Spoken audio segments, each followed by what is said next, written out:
자, 마켓나우 2부로 이어가도록 하겠습니다. 오늘 우리 시장은 좀 쉬어갑니다. 그동안 많이 올라왔어요. 지난주 후반부터 해서 상승 탄력이 꽤나 많이 올라왔고 어느새 2,600선에 안착을 했습니다. 어제 안착하면서 종가로 2,600선 위로 올라왔고 오늘 장 초반에도 2,610포인트까지 넘어서다가 이제는 조금 피로감을 느끼는 것 같아요. 조금 쉬어가고 있고 반면에 이제 외국인 수급이 좀 시원하게 들어와 주면은 조금 더 지수나 종목들이 올라갈 것 같은데 네. 아직까지는 외국인들이 조금 더 대기하는 듯한 그런 양상을 보이고 있습니다. 과연 언제 물꼬를 트면서 외국인 수급이 치고 들어올지 이때를 대비해서 저희가 좋은 포트들을 잘 준비해 놔야 될 것 같아요. 네. 작년에는 그래도 한국 증시, 우리나라 증시가 수익률 꼴찌였습니다. 근데 올해 들어서 수익률은 나름 선방하고 있습니다. 외국인 수급이 조금 붙어주면 좋으련만 하지만 그래도 구원투수, 시장의 연기금은 2조 8천억 원 가까이 순매수를 하고 있죠. 어쨌든 조선, 방산, K수주에 대한 모멘텀이 있는 섹터는 강하고 앞으로 실적이 그것을 보여줄 겁니다. 그래서 증권가에서는 올해 상반기 2,700선 상회 가능하다라는 긍정적인 전망을 내놔서 아직 낙담할 때는 아니다라는 생각이 듭니다. 네. 예. 자, 이제 기회를 저희가 잘 포착해야 되는 시장으로 분위기가 완전 바뀌었습니다. 오늘 시장만 봐도 지수는 떨어지는데 올라가는 업종들이나 종목들 상승률 높게 나오는 게 꽤 많거든요. 이러니까 저희가 플레이를 잘해야 합니다. 오늘 시장의 분위기가 어떤지, 어떤 이슈나 업종들이 시장을 움직이고 있는지 그러면 더 자세하게 이슈 브리핑을 통해서 알아보도록 하겠습니다. 자, 오늘 이슈 브리핑도 함께 싱크풀을 통해 확인해 보겠습니다.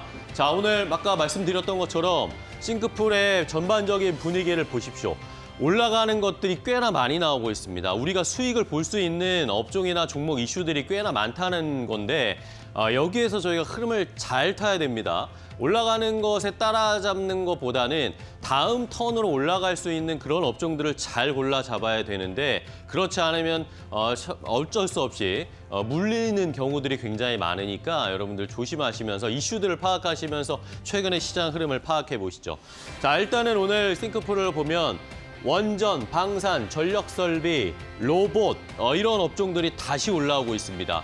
트럼프의 수혜주라고 할 수 있는 것들 그리고 우리 시장에서 최근에 시대의 흐름에 경쟁력을 가지고 있는 업종들이 다시 턴이 돌아오면서 주가가 올라가고 있습니다. 돌아가면서 쉬다가 올라가고 또 다음 턴으로 가고 이런 모습들이 계속 반복되고 있는 것이고요. 자, 퓨리오사 AI는 메타가 인수한다 이야기가 지난주에 나왔잖아요. 그리고 나서 다시 한번 좀 쉬다가 매수세가 들어오기 시작했습니다. DSC 인베스트먼트나 이런 VC 업체들, 벤처캐피털 회사들의 주가가 다시 한번 치고 올라가다 보니까 관심을 많이 받고 있는 상황이고 항공주들이 오늘 좀 많이 떨어집니다. 항공주들이 전반적으로 떨어지는 건 아니고요. 티웨이 항공과 관련해서 인수 이야기 계속 나왔잖아요. 이러면서 대명소노와 예림당이 티웨이 항공 관련된 인수 협의를 시작했다. 이런 이야기가 나오면서 이슈 소멸성으로 시장에서 좀 매물이 출회되고 있습니다. 경영권 분쟁이 막 치열하게 벌어져야 주가가 계속해서 올라가는데 작년에 고려아연 생각하시면 그렇잖아요. 그런데 굉장히 빠르게 지분 임수 협상이 들어간다라는 그런 이슈들이 소식이 전해지니까 빠르게 차익 실현 나오면서 티웨이 항공이나 티웨이 홀딩스, 예림당, 대명소노 대부분의 종목들이 큰 폭의 하락이 나오고 있는 상황입니다. 반면에 유리기판, 양자컴 이런 것들은 조금 쉬어가고 있고 전력설비 그리고 풍력이나 이런 원전, 에너지 관련된 종목들도 오늘 조금 많이 올라가고 있거든요. 보시죠? ASS나 풍력, 전력설비, 원전 이렇게 관련돼서 에너지 관련 종목들이 좀 상승세를 나타내고 있는데 어제 국회에서 에너지 3법이 통과가 됐습니다. 일단은 완전 최종 통과는 아니지만 일단 소위에서 통과가 됐기 때문에 에너지와 관련된 AI 시대의 에너지와 관련해서 가장 중요성이 많이 부각되고 있잖아요. 이런 것들에 대해서 어쨌든 우리 국내 시장에서도 조금은 개선될 여지가 있다라는 시장의 심리가 반영되면서 함께 동반 상승세를 나타내고 있는 상황입니다. 자, 그럼 첫 번째 이슈부터 하나 더 자세하게 확인해 보도록 하겠습니다. 오늘 반도체 관련된 종목들이 어제만큼은 아니지만 어느 정도 견조한 흐름을 나타내고 있고 삼성전자도 어느 정도의 강보합권 수준을 유지하고 있습니다. 삼성전자 여러 가지 이슈들이 좀 나오는데 주가가 빠르게 반응하지는 않고 있는 상황입니다. 자, 일단은 삼성전자 작년에 가장 큰 이슈가 결국엔 엔비디아에서 HBM3 퀄 테스트를 통과할 수 있을 것인가. 이것에 대한 궁금증이 가장 많았고 이것에 대한 실망감 때문에 주가가 너무 많이 빠진 상황이었는데 또 이런 이야기들이 나오고 있습니다. 어제 한 언론의 보도가 있었는데 삼성전자 DS 부문장 전영현 부회장이 미국에 가서 지금 젠스랑 CEO를 만났다. 이런 이야기가 또다시 나왔거든요. 이러다 보니까 자, 이번에는 진짜 좀 통과할 수 있을까? 이번에는 또 HBM3 승인 임박했을까라는 심장의 심리가 반영이 되는데 이게 주가로는 뭐 이제는 너무나 많이 경험을 했던 것이기 때문에 양치기 소년처럼 계속 저희가 실망했죠. 그러다 보니까 주가가 반응은 나오지 않고 있는 상황인데 과연 이제 다시 한번 생각하는 거 올해는 정말 통과할 수 있을까라는 것에 대한 기대감이 한편엔 있다는 거 확인해 보셔야 되겠고요. 그리고 오늘 장 시작 전에 삼성전자가 공시를 했는데 자사주 소각을 한 공시를 올렸습니다. 보통주는 한 5,014만 주, 우선주는 691만 주 정도의 자사주를 소각하겠다라는 계획을 발표했고요. 소각 예정 금액이 한 3조 원이 조금 넘게 됩니다. 2월 20일에 진행할 예정이기 때문에 이거 관련된 추이도 살펴보셔야 되겠고 오늘 또 삼성전자가 이사회가 있습니다. 여기에서 과연 이재용 회장이 등기이사로 다시 자리를 할 것인가에 대한 관심이 있었는데 이것은 아마 안건이 올라가지 않을 것으로 보이고요. 전영현 부회장을 신임 사내 이사로 선임할 것으로 보이고 이사회 의장으로는 신재윤 전 금융위원장을 아마 추대할 것으로 보입니다. 이런 이슈들도 오늘 이사회 어떤 내용들이 나오는지도 한번 잘 살펴보시면서 삼성전자 포함해서 반도체 관련된 종목들의 투자 전략 잘 세워보셔야 되겠습니다. 자, 그러면 관련된 종목의 주가 흐름 함께 확인해 보시죠. 네, 삼성전자와 SK하이닉스부터 살펴보도록 하겠습니다. 일단 오늘 삼성전자는 장 초반부터 외국인의 순매도세가 한 96만 주 정도 집계가 되더라고요. 참고해 보시고 SK하이닉스는 8만 5천 주 정도 외국인의 매도세가 나타나고 있습니다. 그런데 최근 KB증권에서 3월 반도체 수급이 긍정적으로 턴 어라운드 될 수 있다는 얘기가 나오는 게 2월 같은 경우에는 메모리 재고가 빠르게 소진이 되고 있고 기업용 PC 이런 부분에서도 수요가 좀 증가해서 3월부터는 다른 봄바람이 좀 불지 않을까라는 얘기했으니까 그 부분은 참고해 보시고요. 외국인 수급에 있어서는 매도세가 오늘도 좀 나오고 있다는 점 말씀드리도록 하겠습니다. 제너셈이 12% 넘는 급등세로 보여주고 있는 상황인데요. 긍정적인 소식이 나타나고 있는 상황이고 8,420원, 어제 대비로 했을 때는 940원 정도 오름세를 좀 유지하고 있는 상황입니다.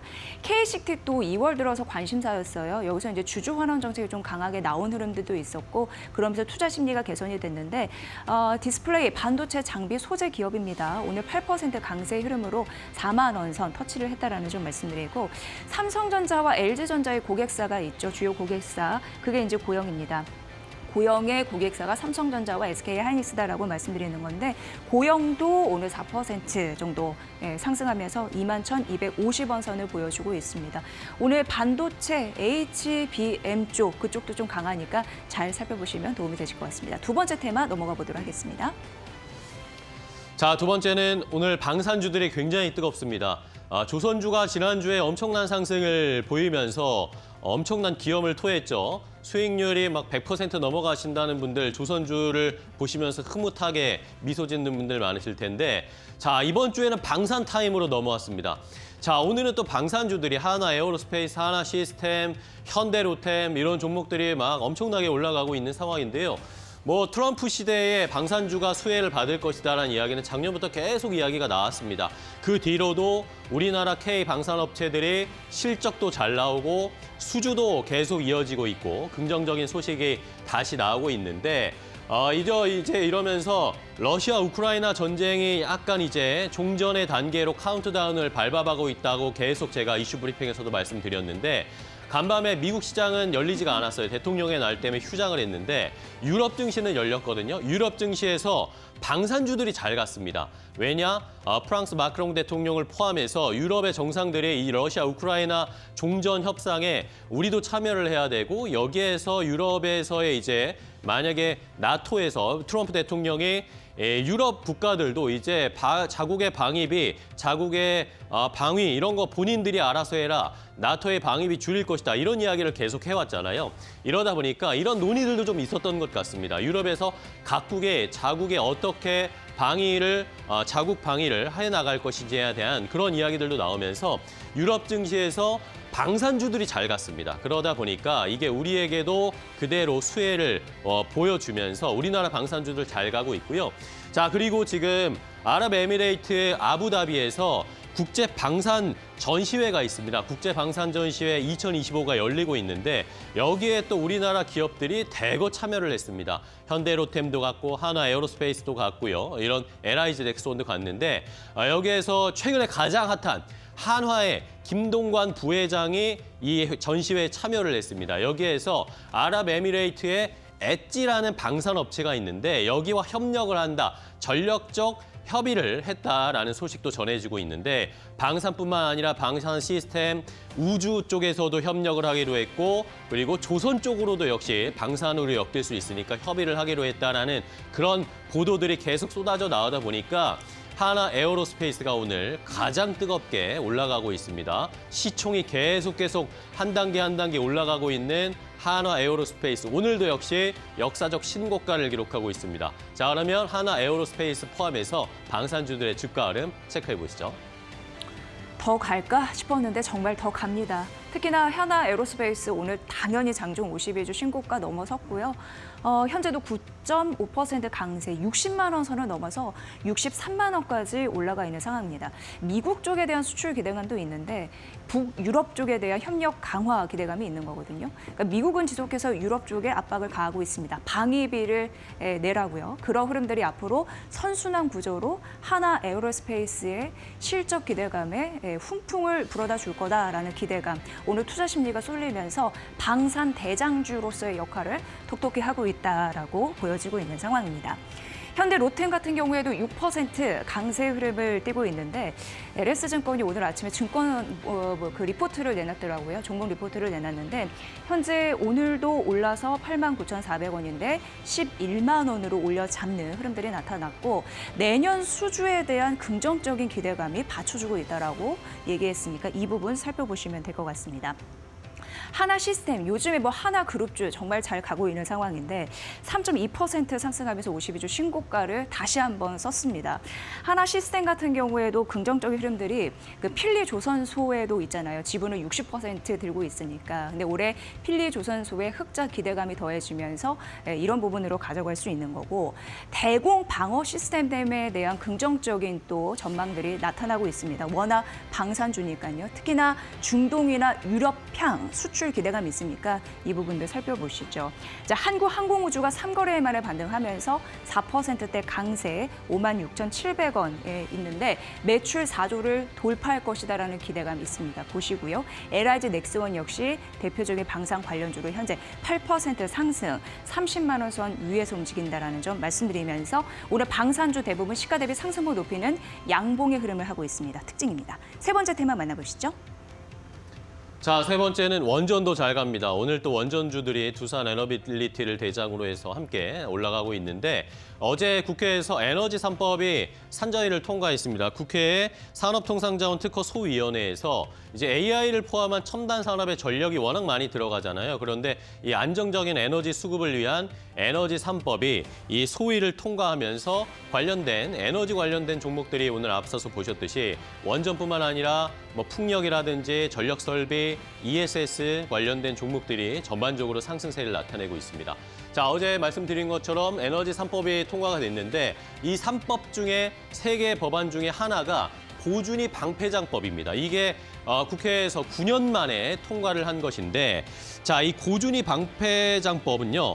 원전 가동으로 발생하는 그 폐기물들이 나오잖아요. 그 폐기물을 안전하게 저장하는 시설이 우리나라에 없기 때문에 이것이 우리나라의 원전을 가동하는 데 안정성을 좀 해치고, 그리고 우리가 수출을 하는데, 원전 수출을 해야 하는데 우리나라 안에 방패장이 없다는 것도 약간의 걸림돌이 되고 의아하게 해외 쪽에서 생각할 수 있기 때문에 이것을 건설할 수 있는 근거를 마련한 법안입니다. 사용 후 해결료를 처분하는 근거를 마련한 이 고준위 방패장법이 통과가 됐기 때문에 원전이 이제 더 건설될 수도 있을 것이고 수출하는 데도 훨씬 더 좋은 호재가 될 것이다라는 심리가 시장에 반영이 되고 있는 상황입니다. 이러면서 오늘 원전 관련된 종목들이 올라가고 있고, 또 간밤에 어제였죠. 어제 우리나라에서 한국 체코 산업장관 회담이 열렸습니다. 근데 여기에서 체코의 산업장관이 우리나라와 원전 관련해서 앞으로 긴밀하게 협력할 것이다.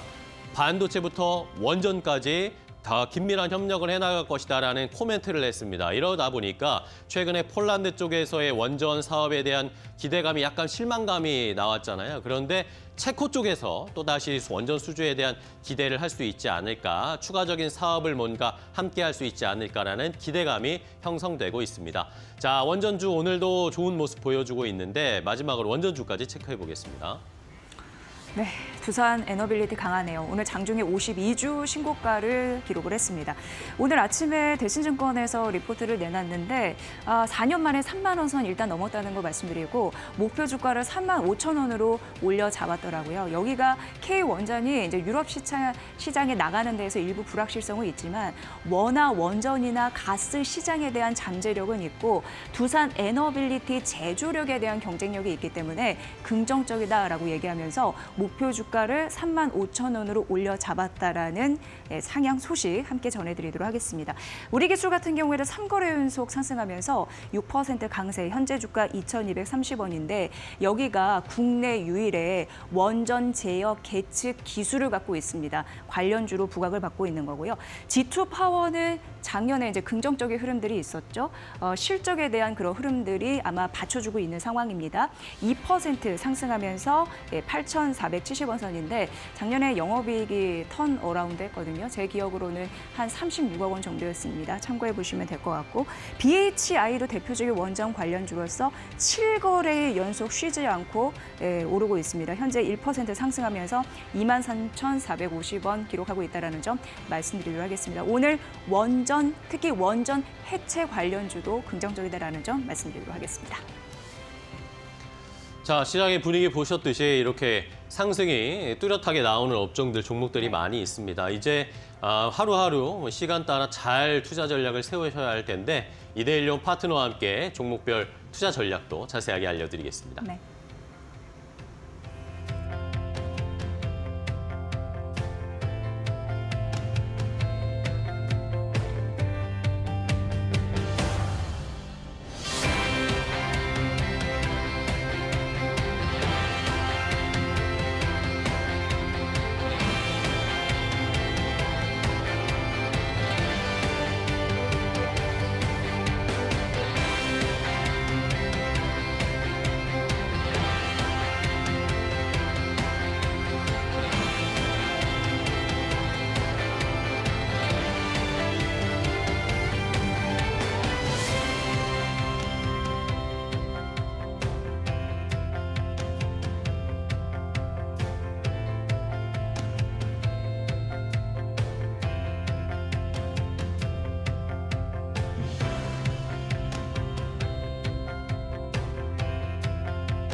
이데일리온 라이브 시간으로 이어가 보겠습니다. 오늘도 이데일리온 라이브가 진행되는 동안에는요, 우리 시청자 여러분들께서 갖고 계시는 시장에 대한 궁금증 함께 해결책을 모색하는 시간으로 이어가 보겠습니다. 채팅창에 궁금하신 점 남겨주시면요, 저희 이데일리온 파트너와 함께 그 궁금증에 대한 해답 찾아가는 시간으로 이어가 볼 텐데요. 오늘 이 시간 함께하는 파트너 인사 먼저 나누겠습니다. 이용철 파트너 나오셨습니다. 안녕하십니까? 네, 반갑습니다. 네, 반갑습니다. 오늘 시장 이야기부터 해봐야 될 것 같은데요. 미 증시는 휴장을 했고요. 유럽 증시는 또 다시 사상 최고치 경신했습니다. 어떤 부분 좀 집중적으로 보셨을까요? 네, 유럽 증시가 상승하게 된 배경부터 간단하게 설명을 드리고 넘어가도록 하겠습니다. 최근에 유럽 증시가 강하게 상승하게 된 배경 중에 하나가 바로 주요 교역 대상국인 중국의 경기 회복 기대감을 반영한 부분도 가장 크게 요인으로 작용을 했고요. 이렇게 유럽 증시가 강하게 상승함에 따라서 글로벌 증시들 마찬가지로 상승 랠리를 이어가고 있는 상황입니다. 특히 2024년도에 글로벌 증시와 디커플링이 되어 있던 중국뿐만 아니라 국내 증시가 저가 부근에서 강하게 반등이 이어지면서 이제 글로벌 증시가 키 맞추기를 이어가고 있는 상황입니다. 따라서 다른 나라 이제 글로벌 국가보다도 중국뿐만 아니라 국내 증시 마찬가지로 강한 상승세가 이어지고 있는 흐름이라고 볼 수가 있고요. 특히 이 유럽 증시의 경우에는 가장 최근에 여러분들께서 좀 더 주의 깊게 보셔야 될 섹터 부분이 바로 방산입니다. 제가 조금 있다가 방산에 대해서 좀 더 자세하게 설명을 드리겠지만 이제 유럽 국가들의 방위비 진액 전망 소식이 이어지면서 이러한 이제 방산주 관련주들이 국내까지도 온기가 돌아오고 있는 시점이에요. 특히 이 미국의 국제 경찰 역할이 축소될 것이라는 전망이 이어지고 있는 가운데 자국의 국방력을 높이기 위해서 이 방산 부분에 대해서 투자액을 증대시킬 것이라는 전망이 이어지고 있는 가운데 이러한 방산주의 흐름들 국내 증시 마찬가지로 관심 있게 지켜보셔야 될 부분이라고 볼 수가 있고요. 그 제가 앞서서 간단하게 설명을 짚고 넘어갔던 바로 중국 경기 상승의 상승 이유에 대해서 몇 가지 설명을 드리면 가장 큰 부분 중에 하나가 이제 바로 딥시크입니다. 이 딥시크가 실질적으로 중국의 경기를 중국 경기를 끌어올리진 못하겠지만 특히 이 증시 부분에 있어서는 이 딥시크 관련주들이 주도하면서 이 중국의 경기뿐만 아니라 최근에 증시 부분에 대해서 강한 활력을 불러일으키고 있습니다. 특히 전 거래일에 IT 시진핑 주석이 마윈 등 IT 업계 인사들과의 만남을 통해서 이제는 IT 업계에 대한 규제가 어느 정도 완화될 것이다라는 소식이 전해지면서 이 중국 증시 안에서 IT 관련 종목들의 강한 상승세 엿볼 수가 있고요. 그리고 이런 부분에 대해서 앞으로의 글로벌 증시에 대해서 간단하게 말씀을 드리면 이렇게 국내뿐만 아니라 중국, 그다음 이제 유럽, 미국 등 주요국들의 강한 상승 랠리가 이어지고 있는 가운데 이제는 시장이 조정받을 때에는 조금 더 적극적으로 공략해 보셔도 될 시기입니다라고 제가 자신 있게 말씀을 드릴 수가 있고요. 차트를 보면서 간단하게 좀 더 설명을 드리도록 하겠습니다. 자, 코스피 종합주가 지수입니다. 오늘 글로벌 증시와는 조금은 다르게 약보합권 수준에 놓여 있는 상황입니다. 중요한 건 이 약보합권 수준에 크게 걱정하실 필요가 없다라는 말씀을 드리고 싶은 부분이 자, 최근에 5거래일 연속해서 강한 상승세가 이어졌고 양봉은 상승 캔들은 6거래일 연속해서 상승 캔들이 이어지기 때문에 오늘의 조정뿐만 아니라 오늘의 조정이라고 보기에 조금 더 좀 제한되는 흐름이지만 조금 더 조정이 이어질 수밖에 없고요. 이 조정이 나와야지만 이런 건강한 조정이 나와야지만 향후에 더 큰 상승세가 이어질 수 있습니다. 따라서 이런 건강한 조정 장세 안에서는 여러분들께서 적극적으로 공략하실 수 있는 타점을 잡아볼 수가 있고요. 3월까지는 좀 더 강한 상승세가 이어갈 가능성이 높습니다. 다만 3월에서는 여러분들께서 조금 더 경계하는 심리를 가져주셔야 될 부분이 뭐냐면 일부 국가들의 관세가 이제는 부과가 될 가능성이 굉장히 높고요. 그 이후에 국내 증시는 이제 공매도의 재개 기대감까지 이어지고 있는 상황이기 때문에 기대감이라고 보기엔 조금 아쉽죠. 그러다 보니까 3월까지는 강한 상승세에 이어질 가능성이 매우 높고요. 3월 이후로부터는 단기간의 추세 상승보다는 이제 비추세권 안에서 어느 정도 기간 조정 이후에 추가 강세까지 기대해 볼 수가 있습니다. 따라서 방향성에 대해서 말씀을 드리면 추가 강세가 이어진다 하더라도 조금은 다소 상승 탄력은 둔화될 가능성이 높아요. 그러면 건강한 조정이 이어져야 됩니다. 말씀을 드린 만큼 건강한 조정은 2,570선까지는 한 차례 누릴 가능성이 높습니다. 따라서 추가 상승세 단기 기준입니다. 추가 탄력은 상승 탄력은 제한되는 선에서 2,570선까지는 한 차례 바닥까지 열려 있기 때문에 여러분들께서 지금 적극적으로 공략하시기보다는 조금 더 조정을 받았을 때 적극적으로 공략하면서 3월 까지의 강한 상승 랠리 여러분들께서도 그 상승 랠리에 탑승하시기 위해서 이렇게 건강한 조정 때 전략적으로 잡아가시길 바라겠습니다. 네, 알겠습니다. 이용철 파트너는 오늘 시장 조금 쉬어가고 있고 앞으로 좀 하단이 살짝 열려있긴 합니다만 그럼에도 불구하고 시장의 분위기 자체는 상승으로 좀 돌아서서 움직이고 있다라고 이야기를 해주셨습니다. 지금의 조정이 건강하다라고 말씀을 해주셨고요. 글로벌적인 이슈까지도 이야기를 해주셨으니까 참고해 보시면 좋을 것 같습니다. 자, 이번에는요, 주목해 볼 만한 섹터에 대한 이야기로 넘어가 보도록 하겠습니다. 오늘 가장 먼저 방산에 대한 것을 선정을 해줬는데 저희 증시 리뷰 시간에도 방산을 되게 중요하게 지금 가장 먼저 다뤄주셨어요. 어떤 모멘텀들이 있을까요? 이제 이 방산 부분 중에서 여러분들께서 포커스로 좀 더 집중해서 보셔야 될 부분이 네. 바로 이제 오늘 이제 미국과 러시아가 사우디에서 협상이 예정되어 있는데 이 협상의 중요한 포인트가 뭐냐면 이 트럼프 대통령에 있습니다. 트럼프 대통령이 이제 뭐 유럽 등 주요 나토국의 이제 의견을 받아들이면서 진행한 협상이 아니라 독단적인 결정에 의해서 특히 이번에 러시아와 미국의 이런 협상에 대해서 우크라이나가 어느 정도 패싱이 되어 있다라는 일부의 소식도 일부의 의견도 전해지면서 이러한 부분에 따라서 특히 이제 나토국의 자국의 방위비를 증가해야 된다라는 강한 의지가 이어지면서 이런 방산주들의 상승세가 이어지고 있습니다. 특히 유럽국의 패싱 우려에 따라서 나토국의 이제는 자국에서 앞서서 설명드렸던 대로 이제 방위비를 대폭 증가할 것으로 전망이 되고 있다 보니까 이러한 흐름 글로벌 증시 기조에 맞춰서 국내 방산 종목들의 강한 상승세까지 엿볼 수가 있고요. 여러분들께서 가장 주목해 보셔야 될 종목이 바로 이 하나 에어로스페이스입니다. 이 하나 에어로스페이스는 글로벌 톱티어 방산 조선해양 종목으로 기업으로 거듭나기 위해서 이제 하나 오션에 1조 3천억을 투자해서 지분을 추가 인수를 했다라는 소식은 제가 지난 시간에 말씀을 드린 만큼 이제는 이 하나 오션 그 방산뿐만 아니라 해양 부분까지도 군함 부분까지도 좀 어느 정도 자리를 확실하게 자리매김할 것이다라는 소식이 전해지면서 이 하나 에어로스페이스의 강한 상승세 오늘까지도 이어지고 있는 모습이죠. 특히 하나 오션 같은 경우에는 이미 미국의 군함에 대한 정비 수주를 따냈습니다. 그럴 수밖에 없었던 이유가 이 미국의 필레 조선소를 지분을 인수를 했기 때문에 이제 미국 군함의 MRO 사업이죠. 보수 수리 정비 사업이 이제 확대됨에 따라서 이러한 부분들 이 하나 오션의 주가 또한 강세가 이어지고 이 하나 오션의 지분을 투자한 하나 에어로스페이스 마찬가지로 실적 또한 사상 최대치를 이어가고 있는 가운데 향후 전망까지도 굉장히 밝다 보니까 이렇게 과열되는 흐름들 계속해서 이어져 오고 있는 상황입니다.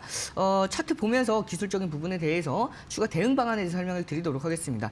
현재 구간은 누가 봐도 기존에 보유하고 계신 분들의 영역이라고 볼 수가 있습니다. 다만 여러분께서 단기로서 공략하기를 원한다면 단기로 공략하는 부분은 확실하게 손절 라인대를 잡고 가셔야 됩니다. 따라서 오늘 같은 경우에 장중 14%대에 대한 상승세를 이미 고점 찍고 나서 4%대를 반납을 했습니다. 따라서 여러분께서 지금 분봉 기준으로 보셨을 때 현재 장 초반에 강한 상승 랠리 이후에 현재 비추세권 횡보 구간에 있는 모습이죠. 따라서 여러분들께서 오늘 단기로서 공략하실 분들은 지금 구간에서 공략하기보다는 중요한 62만 1,000원 라인대 보이시죠? 9시 5분에 장중 3%대에 대한 1분봉 기준으로 3%대가 올라간 만큼 강한 상승세의 시작점입니다. 따라서 한번 눌렸을 때에도 9시 50분이죠. 이 라인대를 이 62만 1,000원 라인대를 강력하게 지지받는 선에서 다시 한번 상승을 했기 때문에 여러분들께서 이 종목을 기존에 보유하고 계셨던 분들이 수익권대를 극대화하시는 부분들은 유효하겠지만 신규로 공략하실 분들은 철저하게 단기 기준으로 공략을 해주셔야 되고 그 타점은 62만 1,000원, 그 손절가는 짧게 잡을 수가 있습니다. 17,000원 기준 잡고 단기적으로 공략도 가능하니까 여러분께서 이 종목 기존에 보유하고 계셨던 분들 제외하고 신규 공략하실 분들은 확실하게 단기 타점으로 공략하시면서 상승하는 흐름들 탑승해 보시길 바라겠습니다. 네, 알겠습니다. 한화 에어로스페이스와 한화 오션에 대해서 좀 집중적으로 말씀해 주셨고 한화 에어로스페이스 같은 경우에 단기적으로 대응하는 방법까지 차트 보시면서 말씀해 주셨습니다. 사실 뭐 방산주 같은 경우에는 우리나라의 기술력은 전 세계적으로 인정받고 있고요. 뿐만 아니라 지금 트럼프 행정부에서도 방산에 대한 이야기 한국과 엮여서 계속해서 이야기가 나오고 있기 때문에 이 부분도 투자 포인트를 염두에 두시면 좋을 것 같습니다. 그럼 두 번째로는요. 우크라이나 재건 이야기 해보겠습니다. 우크라이나 제가 뭐 관련해서 러시아와의 이야기도 나오고 있고 또 사우디아라비아와 미국 행정부가 만난다라는 뭐 여러 가지 소식들 전해지고 있는데 어떠한 부분을 조금 더 집중적으로 보셨을까요? 네, 이 러시아와 미국의 이제 협상이 진행되고 있는 가운데 이제는 러시아와 미국의 정상회담이 조기에 진행될 가능성이 높다라는 소식이 전해지면서 이 우크라이나 재건 관련 종목들이 계속해서 지난주부터 과열된 양상을 보여주고 있습니다. 중요한 건 여러분들께서 이런 종목들, 우크라이나 재건 관련 종목들이 앞으로 상승할 것이라는 건 어느 정도 이제는 개인 투자자 분들도 어느 정도는 예상할 수 있는 수치라고 볼 수가 있는데요. 중요한 건 어떤 종목들을 공략하느냐에 따라서 이러한 상승 흐름들을 함께 만들어 나갈 수 있는지 혹은 이러한 상승 흐름이 제한된 상태에서 일부 뭐 단기적인 파동에 의해서 상승 흐름을 마무리할 수 있는지가 결정이 되실 텐데 제가 가장 중요하게 볼 수 있는 부분은 바로 이 우크라이나 재건 관련 이슈에서 우크라이나 얼마만큼 엮여 있는지를 포인트로 보셔야 됩니다. 제가 여러분들께 지난 시간에도 한번 설명을 드렸던 종목이 바로 HD 현대건설기계입니다. 이 HD 현대건설기계는 우크라이나를 이미 방문해서 현지 지역 정부와 파트너십을 구축을 했고요.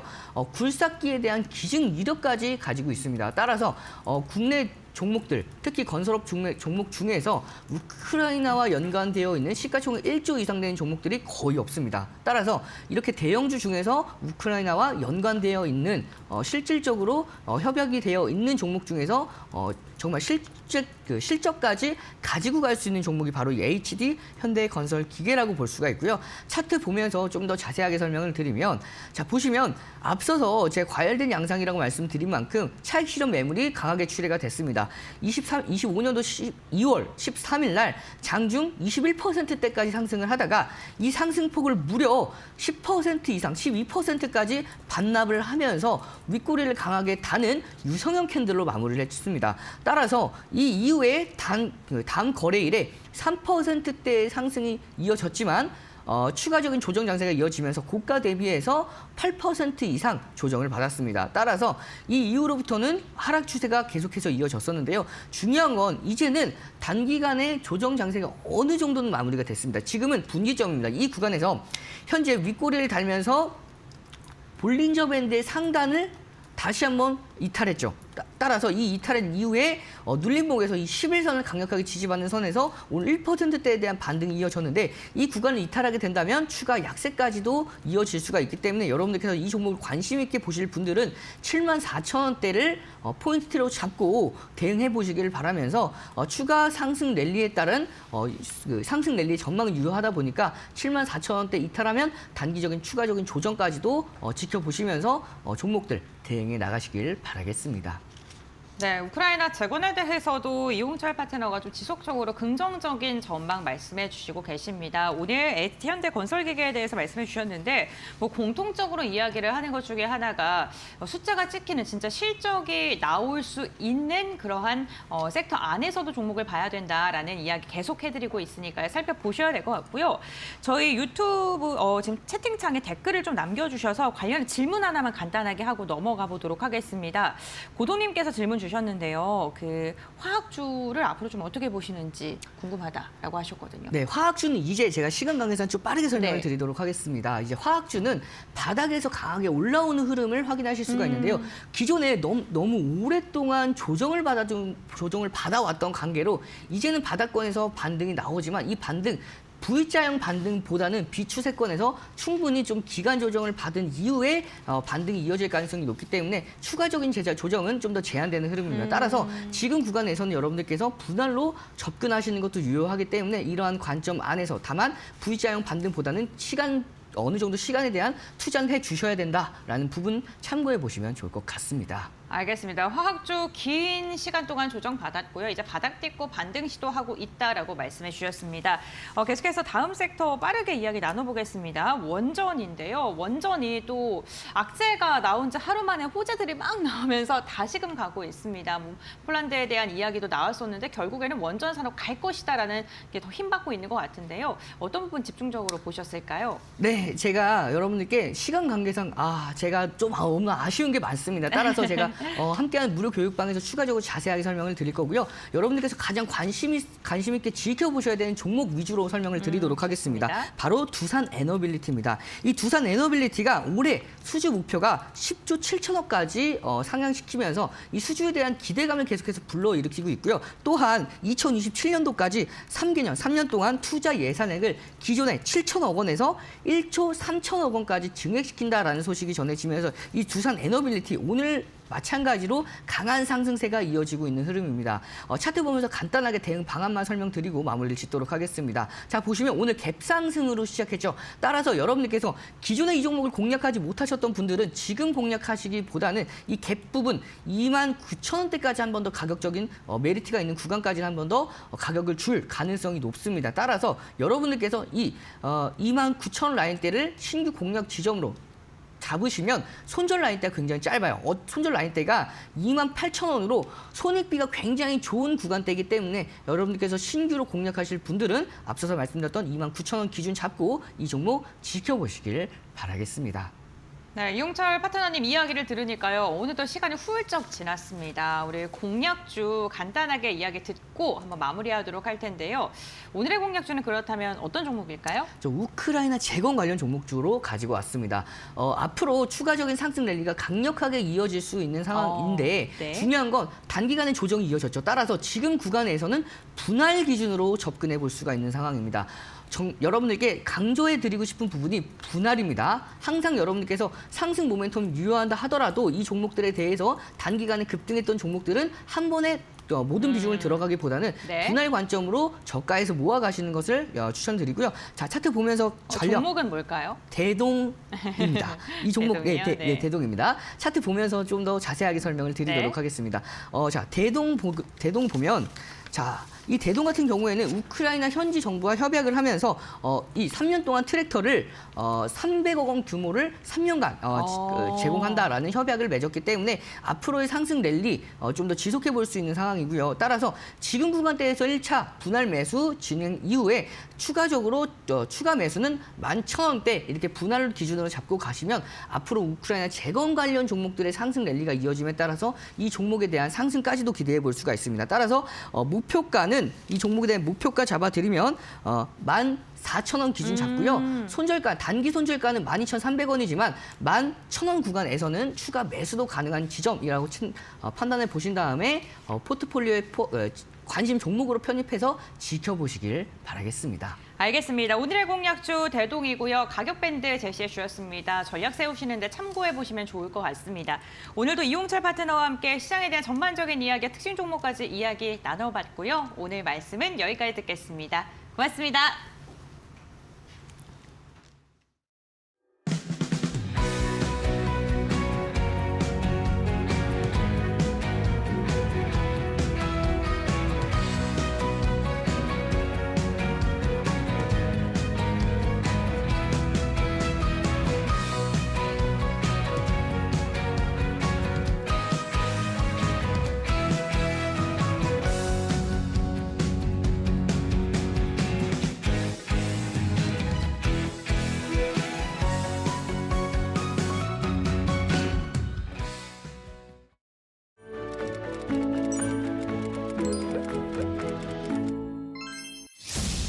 트럼프 미국 대통령이 다시 히토류 문제를 언급했습니다. We're telling Ukraine they have very valuable rare earth. We want what we put up to go in terms of a guarantee. We want a guarantee. We're handing them money hand over fist. We're giving them equipment. So we're looking to do a deal with Ukraine where they're going to secure what we're giving them with their rare earth and other things. 그런데 이번에는 우크라이나를 통해 확보하겠다고 말했죠. 도대체 히토류가 뭐길래 트럼프는 이렇게 신경 쓰는 걸까요? 히토류는 17가지 희귀 원소로 구성된 광물입니다. 그런데 사실 이름처럼 희귀하지는 않습니다. 1700년대부터 그렇게 불렸을 뿐이죠. 종종 산업의 비타민 혹은 산업의 향신료로 불리기도 합니다. 히토류 원소는 흔하지만 처리와 분해, 정제 과정이 매우 어렵습니다. 더불어 오염의 위험도 있기 때문에 히토류 원소 정제는 소수의 장소에 집중되어 있죠. 히토류 원소는 생각할 수 있는 거의 모든 기술적 응용 분야에 사용되는데요. 고성능 합금을 포함해서 전기차, 스마트폰, 풍력 터빈, 심지어는 전투기와 미사일에도 들어갑니다. 즉, 히토류 없이는 첨단 산업과 국방 기술이 마비될 수도 있는 거죠. 그런데 문제는 히토류의 대부분을 중국이 공급한다는 점입니다. 현재 중국은 세계 히토류 광산 생산량의 60%를 차지하고 있으며 가공된 히토류와 자석 생산량은 90% 이상입니다. 게다가 중국은 히토류를 경제 무기로 사용하고 있습니다. 미국과 갈등이 생기면 언제든 히토류 수출을 제한할 수 있죠. 그렇다면 트럼프는 왜 우크라이나에서 히토류를 확보하려는 걸까요? 사실 우크라이나는 유럽 최대 규모의 히토류 매장량을 보유하고 있습니다. 지금까지 제대로 개발되지 않았을 뿐이죠. 현재 미국은 우크라이나를 지원하고 있으며 만약 우크라이나가 미국을 위해 히토류 채굴과 가공에 나선다면 미국은 중국 의존도를 줄일 수 있습니다. 때문에 트럼프는 우크라이나를 지원하고 그 보상으로 히토류를 공급받으려고 하는 거죠. 결국 히토류는 단순한 광물이 아닙니다. 첨단 기술과 군사력, 그리고 국가 경제를 좌우하는 자원인 것이죠. 앞으로도 히토류를 둘러싼 미국과 중국의 대립은 더욱 치열해질 것입니다. 미래 산업과 국가 안보를 위해 히토류는 필수적이니까요. 이제 이해가 되셨나요? 작지만 강력한 원소, 히토류, 우리가 사용하는 미래 기술을 가능하게 하는 필수 자원이랍니다.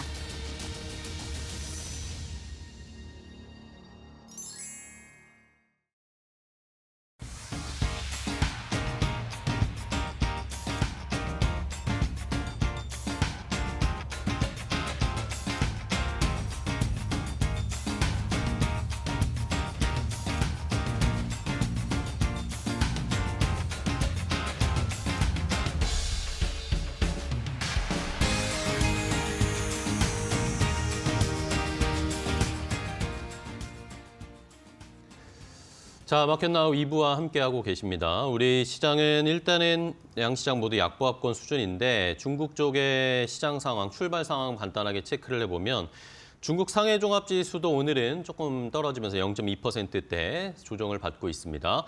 어제는 중국 상해 종합지수가 0.27% 상승으로 거래를 마감했는데 오늘은 하락 출발했고 홍콩 항생지수는 어제 약보합권 마감했다가 오늘은 0.2%대에 오히려 좀 반등하는 모습을 나타내고 있는데 중국 쪽의 시장 최근에 어쨌든 기술주 위주로 딥시크발 기술주 랠리들이 좀 펼쳐지고 있는 상황이고 시진핑 중국 국가주석이 재규모 아이 컨퍼런스나 이런 통해서 기술 기업들의 CEO들과 함께 여러 가지 논의를 했다. 이런 이야기들 나오면서 중국 쪽에서는 어쨌든 기술주 랠리들이 좀 계속 펼쳐지고 있는 모습입니다. 오늘은 조금 쉬어가고 있는데 추이는 이번 주에 계속 지켜보도록 하겠습니다.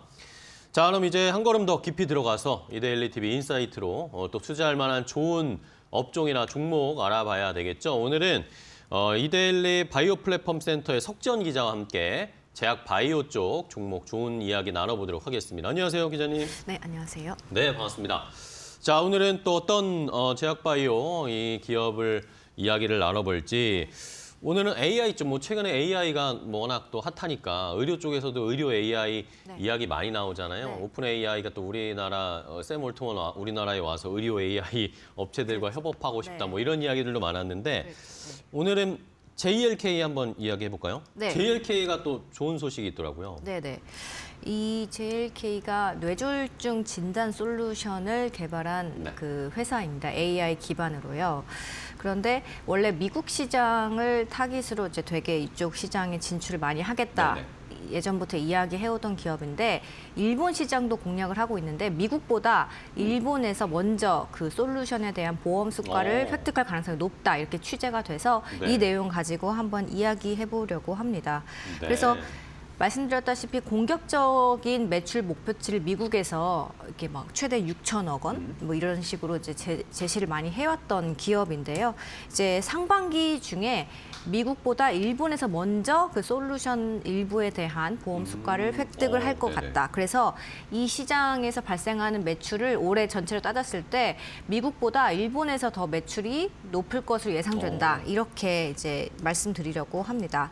네. 일단 JLK가 개발한 뇌졸중 솔루션이 이제 10개가 넘습니다. 근데 이 중에서 JLK CTP라는 건데요. 뇌 CT를 찍은 그 네. 영상에서 이제 관류를 분석을 해서 이제 뇌졸중 골든 타임을 이제 확보하는 데 이제 중요한 역할을 하는 솔루션이라고 보시면 됩니다. 이 제품에 대해서 올해 상반기 일본에서 보험 수가를 이제 획득할 가능성이 매우 높다. 이런 내용입니다. 이 솔루션은 이미 이제 미국 식품의약품 FDA랑 미국의 식약처, 일본의 식약처라고 볼 수 있는 네. PMDA가 있거든요. 여기서 이제 동시에 인허가를 획득한 제품입니다. 네. 보통 이제 의료 AI 수가를 보면요. 미국이 가장 높고 그다음이 일본, 한국 이런 수준입니다. 네. 그런데 아직 미국에서는 보험 수가 적용된 제품이 하나도 없거든요. 그래서 이제 일본에서 만약에 상반기에 먼저 이제 보험 수가가 적용이 되면 매출로 바로 잡히기 때문에 그래서 올해는 미국보다 일본 매출이 더 높을 거다. 이렇게 전망이 나옵니다. 네. 자, 이렇게 JLK가 원래는 미국 쪽에 굉장히 집중을 하고 있는 상황이었는데 또 뭐 우리가 예상하지 못했는데 또 일본 쪽에서 네. 이렇게 의료보험 수가를 만약에 적용을 받게 되면 뭐 실적도 좋아질 것이고 이런 기대감 때문에 주가도 좀 올라갈 수 있을 것이고 어쨌든 네. 의료 AI 쪽에서는 이 JLK가 우리나라에서는 상장된 게 1호 기업이잖아요. 네, 그러니까 그렇습니다. 그런 것에서도 기대감이 좀 됩니다. 자, 일본 시장을 이제 노크를 하고 있는데 뭐 일본은 뭐 저희가 뭐 너무나 잘 알다시피 굉장히 고령화된 사회이고 그렇죠? 맞습니다. 그리고 노인 질환 또 어르신들의 장년층의 질환이 굉장히 많은 걸로 알려져 있잖아요. 그러니까 당연히 또 뭐 경제 규모도 우리나라보다 크고 네. 인구도 많고 네. 그러니까 의료 시장 규모가 꽤나 클 것으로 보입니다. 어느 정도 되나요? 네, 노인 질환 대국으로도 알려져 있죠. 일본은 노인 비율 세계 1위, 그리고 의료 시장으로는 세계 3위입니다. 일본 보건 당국에 따르면 일본 같은 경우 75세 이상 노인 인구가 2천만 명을 넘어가고 있고요. 의료비가 이에 대한 의료비가 한 40%를 차지할 정도로 고령화가 심각합니다. 공적 의료 보험으로만 사상 최대인 437조 원을 계속 쓰고 있는 상황이라서 뇌졸중이랑 같은 이 고령자들 위주로 발생하는 질환에 대한 부담을 좀 줄이기 위해서 네. 일본이 지금 AI와 같은 첨단 기술을 도입하는 데 상당히 주력을 하고 있다고 합니다. 그렇습니다. 자, 그러면은 아까 뭐 어쨌든 미국 쪽에 원래 JLK가 미국에 네. 진출을 해서 미국 쪽에서의 빠른 시장 개척하겠다 이런 이야기나 뉴스들 코멘트들이 되게 많았잖아요. 네, 근데 네. 어떻게 해서 또 일본 쪽에 갑자기 이렇게 루트가 뭐 뚫린 거라고 해야 되나요? 어떻게 또 이렇게 시장 진출할 수 있게 된 거죠? 네, 여기 JLK의 김동민 대표가요. 네네. 이제 일본 네트워크가 상당히 탄탄한 분입니다. 그래요? 네, 도쿄대를 졸업을 하셨고 이제 인공지능이랑 뇌과학 분야에서 석박사 학위를 이제 동시는 아니고 받으셨고 일본에서? 네. 아. 그리고 이제 세계적인 석학인 도쿄대 교수랑 공동 연구한 성과도 있고 이 밖에도 이제 일본의 AI 시장에서 다양한 그 석학들이랑 교류를 인정 네트워크를 쌓고 있기 때문에 이런 부분들이 좀 보험 수가 진입도 좀 긍정적으로 작용하지 않았나 이런 후문이 있습니다. 네, 일본 쪽에 인맥이 좀 있었군요. 이런 인프라, 네, 워낙, 인적 네. 인프라가 좀 있으니까 네, 일본 워낙, 쪽에 네, 그만큼 이제 의료 시장에서 전문가인 셈인 거죠. 그러게요. 네. 일본 쪽에 인프라가 휴민트가 있어서 조금 더 진출을 수월하게 할 수 있고 조금 더 공격적으로 하는 것 같은데 그러면 일본 쪽에서 지금 인허가를 받은 뭐 솔루션, 네, 뇌졸중 네, 솔루션이 몇 개 정도가 되는 거예요? 네, 지금은 3개입니다. 3개? 네, 기존에 2개 제품이 있었는데 어제 또 비조형 CT 제품을 추가로 받았다고 어제요? 어제 오. 오전에도 알렸습니다. 네네네. 그래서 뭐 기존의 JLK CTP, JLK PWI 제품에 대해서 뭐 간단히 소개를 해드리자면 네. CTP는 뇌 CT 관류 영상에서 이제 뇌 혈류를 분석을 해서 이제 뇌경색이랑 뇌 관류의 어떤 가능성을 타진해 주는 그런 제품이고 PWI는 MR 관류 영상을 통해서 이제 혈액 공급이 이제 좀 지연되고 있는 뇌 부분을 이렇게 파악을 해서 알려주는 그런 솔루션입니다. 일단 일본에서 그러면 이렇게 궁극적으로 얼마 정도의 시장 점유율을 그러게요. 차지할지 좀 궁금하실 텐데요. 2026년까지 내년까지 500개 병원에 진입을 하겠다. 그러면 이렇게 따지면 점유율은 한 6% 정도 되고요. 2028년에는 2,200개 병원 진입, 점유율 한 26% 정도를 목표로 하고 있습니다. 그래서 보험 수가가 적용이 돼도 어떤 이제 유통 기업들이랑 이제 협업을 해서 이제 진출을 해야 되기 때문에 이제 상반기 중에 대형 유통사랑 계약을 하겠다 이런 계약이 유력하다 이런 분석도 지금 나오고 있고요. 네. 그래서 유통 전략도 보험 수가 못지않게 중요한 만큼 이 부분도 이미 이제 작업에 돌입한 상황이다 이렇게 보면 되겠습니다. 네. 자, 일본 시장을 이제 본격적으로 올해 진출을 할 텐데, 뭐 일본의 뭐 자국 업체들과도 뭐 경쟁을 해야 될 거고, 뭐 글로벌 업체들과도 경쟁을 하겠지만, 어쨌든 영업력을 계속해서 유통사랑 계약을 체결하고 협의를 하고 있는 상황이네요. 네. 자, 그러면 이제 궁금한 건 네. 이게 이제 숫자로 바로바로 잡히겠냐는 거죠. 매출이 그러면은 일본 쪽의 매출이 올해 만약에 잡히면 매출 어느 정도 늘어날 거라고 예상할 수 있을까요? 네, 원래 이제 증권사 전망을 보면은 네. 올해 예상 매출 미국에서 85, 일본에서 65억, 그래서 한 전체 200억 원 정도를 예상을 했거든요. 네네. 그런데 이제 일본에서 상반기 보험 수가가 예상된다는 거는 이제 좀 새로운 뉴스라서 만약에 이제 좀 예상보다 빠르게 일본에서 이제 수가가 딱 이제 등록이 된다면 이제 현재 매출 예상치를 아마 상향 조정할 수 있다 이런 전망이 나오고 있습니다.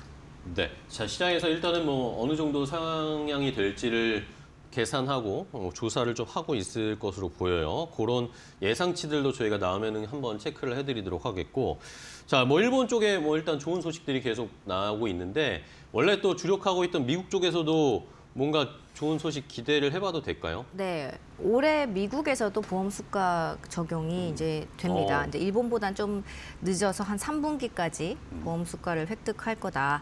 그래서 4분기부터 매출에 잡힌다 이런 분석이 나오고 있습니다. 네. 네. 자, 그러면은 뭐 일본도 그렇고 미국 쪽에서도 보험 수가 동시에 올해 달성할 수 있는 뭐 중요한 한 해이기도 하겠네요. JLK에 있어서는. 네. 자, 그러면은 뭐 미국에서도 지금 말씀해 주신 것처럼 보험 수가뿐만 아니라 FDA 인허가도 좀 추진하고 있다고 알고 있는데. 예. 미국에서 이미 이제 FDA 인허가를 받은 제품이 일본보다 훨씬 많습니다. 받은 거 있고 또 받는 게 추가적으로 네, 추진하고 있는 추가적으로도 거예요? 있습니다. 일단 미국은 뇌졸중 AI 시장 규모가 이제 전 세계에서 제일 크기도 그쵸. 하고 그리고 가장 빠르게 성장하고 있는 시장이라서 미국 시장도 놓칠 수가 없는데요. 그렇죠. 이제 JLK는 이 지금 미국 시장에서 전립선암 솔루션 1개 그리고 뇌졸중 솔루션 4개 그래서 모두 5개 제품에 대해서 FDA 승인을 받은 상황입니다. 그래서 지금 현재로서도 AI 솔루션 중에서 미국에서 가장 많은 FDA 승인을 받은 제품을 보유한 회사가 이제 JLK입니다. 네. 자, JLK 뭐 좋은 이야기들이 일본이나 미국이나 해외 쪽에서 이게 과연 정말 승인을 받거나 허가를 받아서 매출을 일으킬 수 있을지 이러면서 수익을 어쨌든 또 뭐 제약바이오 많은 종목들이 그렇지만 흑자 전환으로 전환이 돼야 되잖아요. 그래야 이제 주가가 힘을 받으면서 많이 올라갈 수 있을 텐데 관련해서 어떤 이야기들이 나올지 석지연 기자가 또 계속 모니터링 해주고 체크해 주시면서 다음에 또 얘기를 해주시면 좋을 것 같아요. 일단은 JLK 먼저 봤고요. 자, 다음은 두 번째로 또 한미약품 이야기를 안 할 수가 없습니다. 한미약품이 경영권 분쟁 때문에 정말 긴 시간 동안 계속 뉴스가 나왔고 이런 것들 때문에 또 주가도 약간은 부담을 받고 그런 모습이었는데 자, 과연 이제 일단은 뭐 사실상 분쟁은 마무리가 됐습니다. 네. 요 관련해서 한번 정리해 볼까요? 네, 이제 한미약품그룹 지주 회사인 한미사이언스가 지난 13일 지난주에 이사회에서 임종훈 대표이사가 대표이사직을 이제 사임하면서 네, 송영숙 한미약품그룹 회장을 신임 대표로 선임했다 이렇게 공시했습니다. 네. 경영권 분쟁에서 임종훈 대표 반대편에 이제 송영숙 회장이 있었는데 이제 송영숙 회장이 경영에 복귀를 하게 된 거죠. 이제 송 신임 대표 선임에 대해서 6명의 그 참석 이사가 이제 만장일치로 통과를 네. 시켰다고 합니다.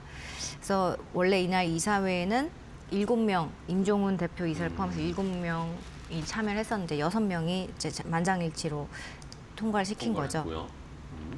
원래 이제 당초 한미사이언스 이사회에는 4인 연합 신동국 한양정밀 회장 그리고 송영숙 회장, 임주현 부회장 그리고 라데팡스 파트너 이렇게 4인 연합이 있었고 그리고 형제 측 임종윤 한미사이언스 사내이사, 임종훈 한미사이언스 대표 이렇게 해서 총 이제 각각의 이제 이 크게 두 파트로 나눠서 총 10명으로 이제 구성돼서 좀 팽팽하게 이제 세력 이제 다툼을 했다고 보면 되는데 여기 중에서 이제 형제 측의 인사 2명이 사임을 지난 11일 날 사임을 했고 또 여기서 또 장남인 임종윤 사내 이사가 또 사임을 했고 13일에는 임종훈 대표까지 이제 사임을 했습니다.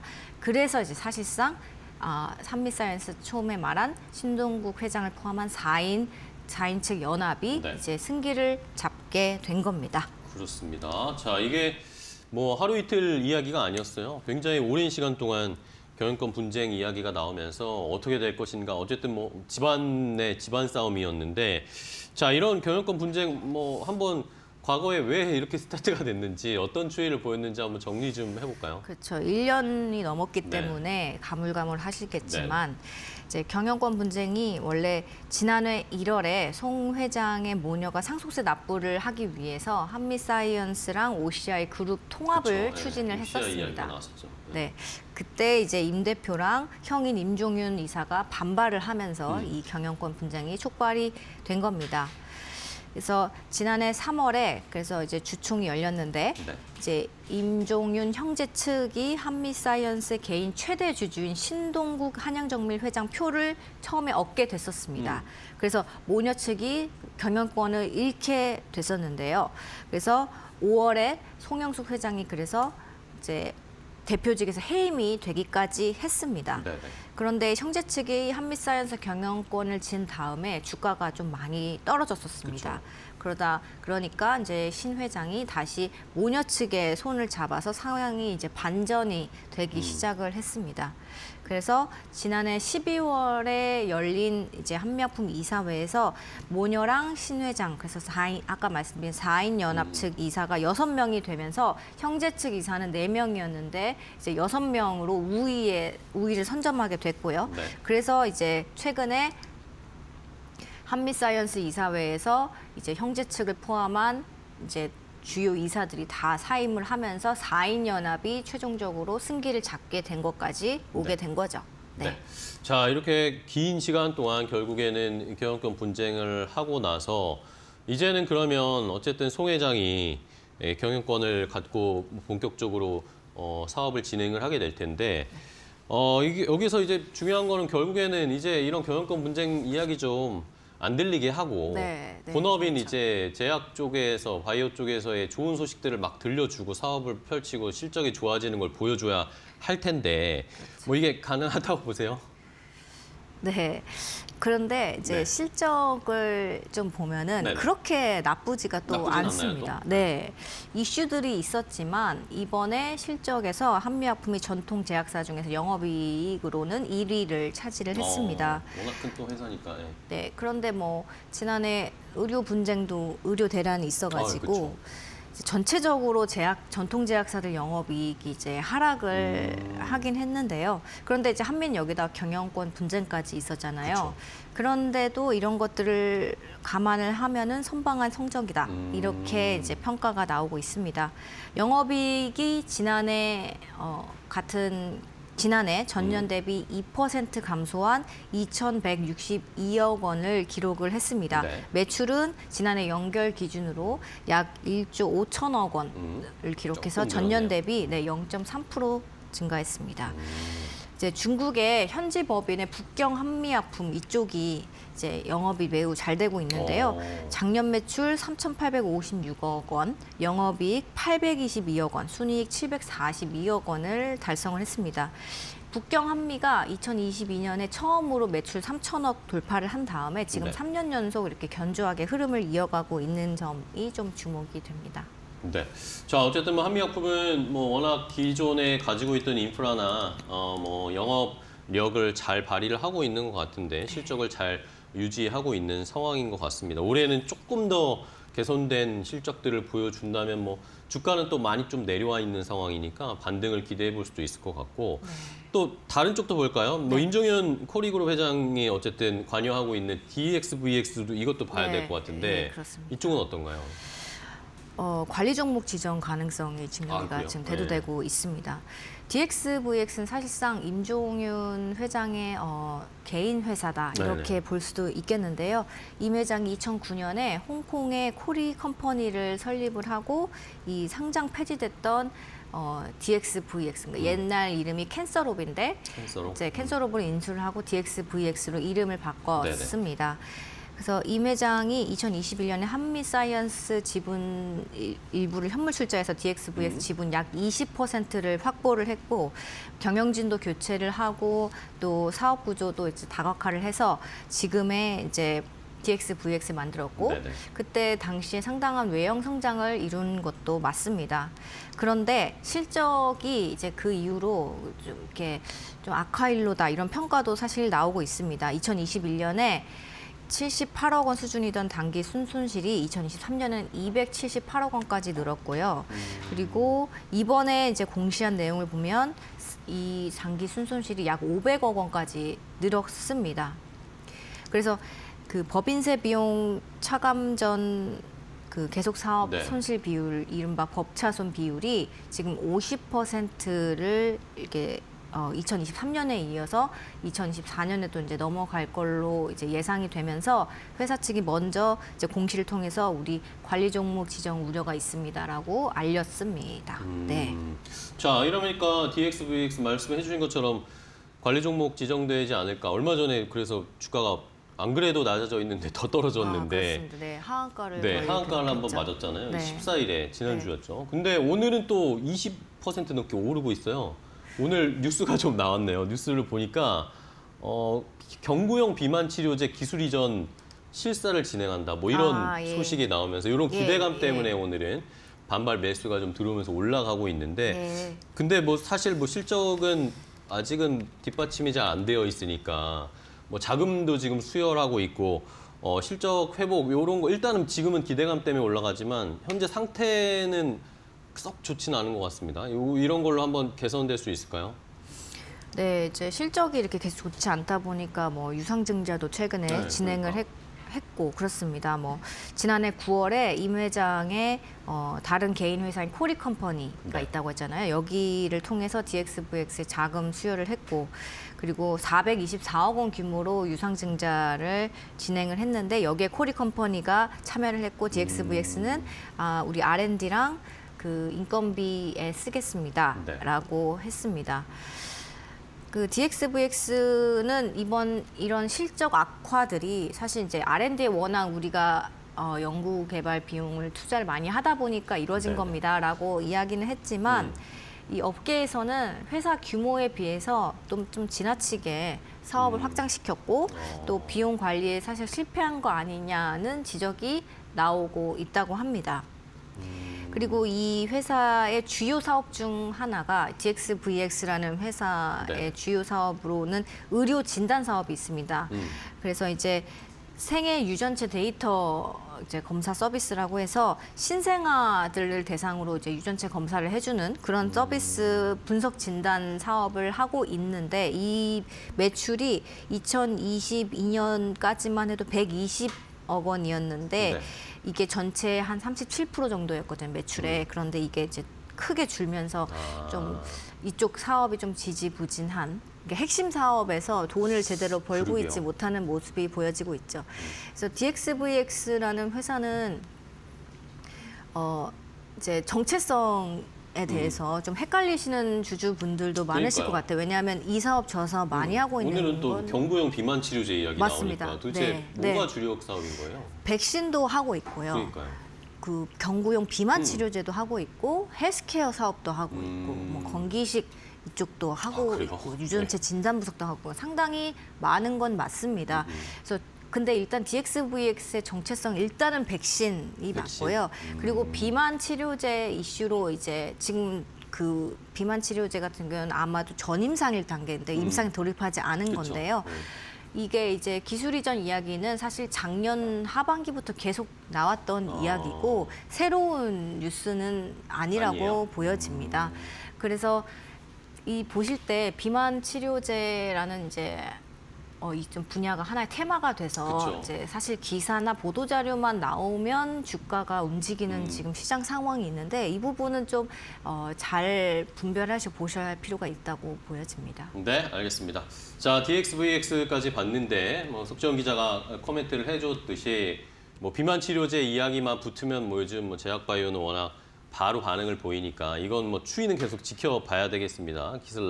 기술 라이센스 아웃 실사를 뭐 국내 제약바이오 업체들과 하고 있다고 하는데 추이는 지켜보시면서 좀 투자하시는 데는 주의를 하셔야 된다는 것까지 마지막으로 알려드리겠습니다.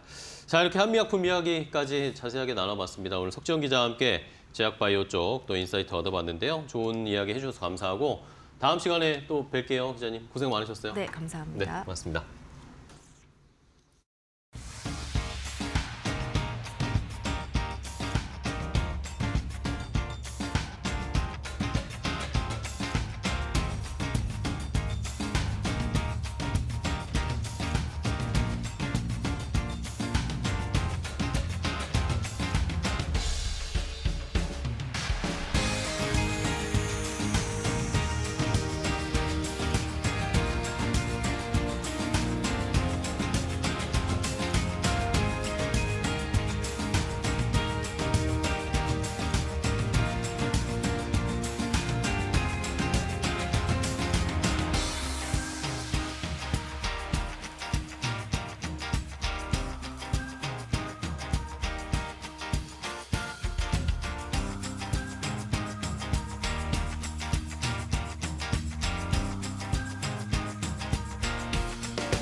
안녕하세요. 메디토코 신일섭입니다. 오늘의 주제는 한화에어로스페이스 코스피 시총상위 10위 진입 눈앞, 일본 미쓰비시 중공업, 대만 ASE 테크놀로지 강세, 대한민국 조영제 시장 1위 동국생명과 강세입니다.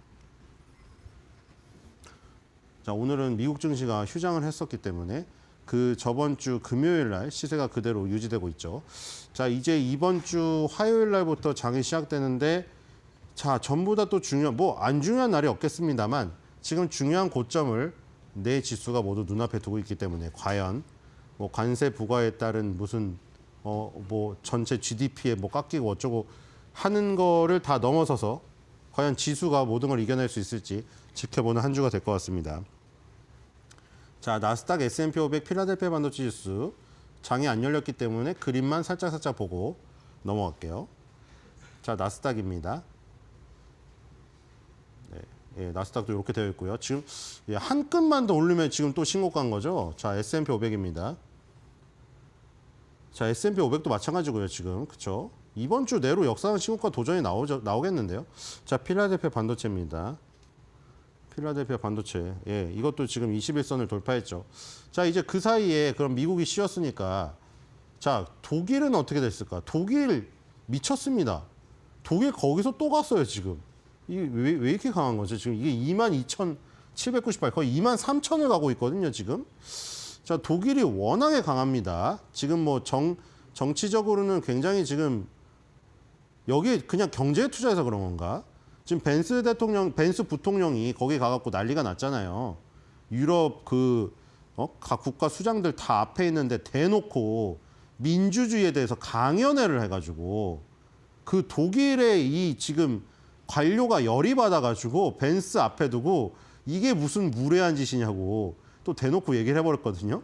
그리고 일론 머스크는 뭐 이게 논란거리긴 하지만 나치식 경례를 해가지고 뭐 극우파의 지금 정권 교체를 바라보고 있고 그런데 그 배경이 그거예요, 결국. 너네 국방비에 투자해서 유럽 니네가 너네를 지켜야지 미국이 돈을 제일 많이 넣고 있으니 너네 그 돈 가지고 그동안 뭐 했냐 이거예요. 너네 이민자들 받아들이고 복지에 투자하고 니네 경제만 좋게 한 거 아니냐고. 그걸 때렸거든요. 너네 이제 국방비에 투입해. 그런데 그래서 그런지는 모르겠는데 독일 닥스는 지금 미친 듯이 가고 있습니다, 지금. 독일 닥스 1위 시가총액 1위 종목이 SAP라는 그 ERP 전사적 자원 관리 시스템 소프트웨어 영업자인 거 말씀드렸죠. 그리고 10위 안에는 벤츠를 비롯한 자동차 회사들이 많이 포진되어 있죠. 워낙에 독일이 자동차의 강국이기 때문에. 지금 굉장히 강합니다, 독일. 자, 뒤로 가겠습니다. 자, 브라질도 지금 살아났어요. 지금 브라질 지금 121선을 돌파했습니다. 자, V자 반등을 했죠. 자, 뒤로 가겠습니다. 자, 인도도 지금 일단은 밑바닥에서 지금 반전을 계획을 하고 있습니다. 브라질보다는 한 단계 늦었고요. 뒤로 가겠습니다. 자, 상해입니다. 상해도 지금 꽤 올라왔죠. 상해도 이미 지금 이 하락 장대 음봉 맞은 거는 일단 다 회복을 시켜놨습니다. 자, 심천을 가겠습니다.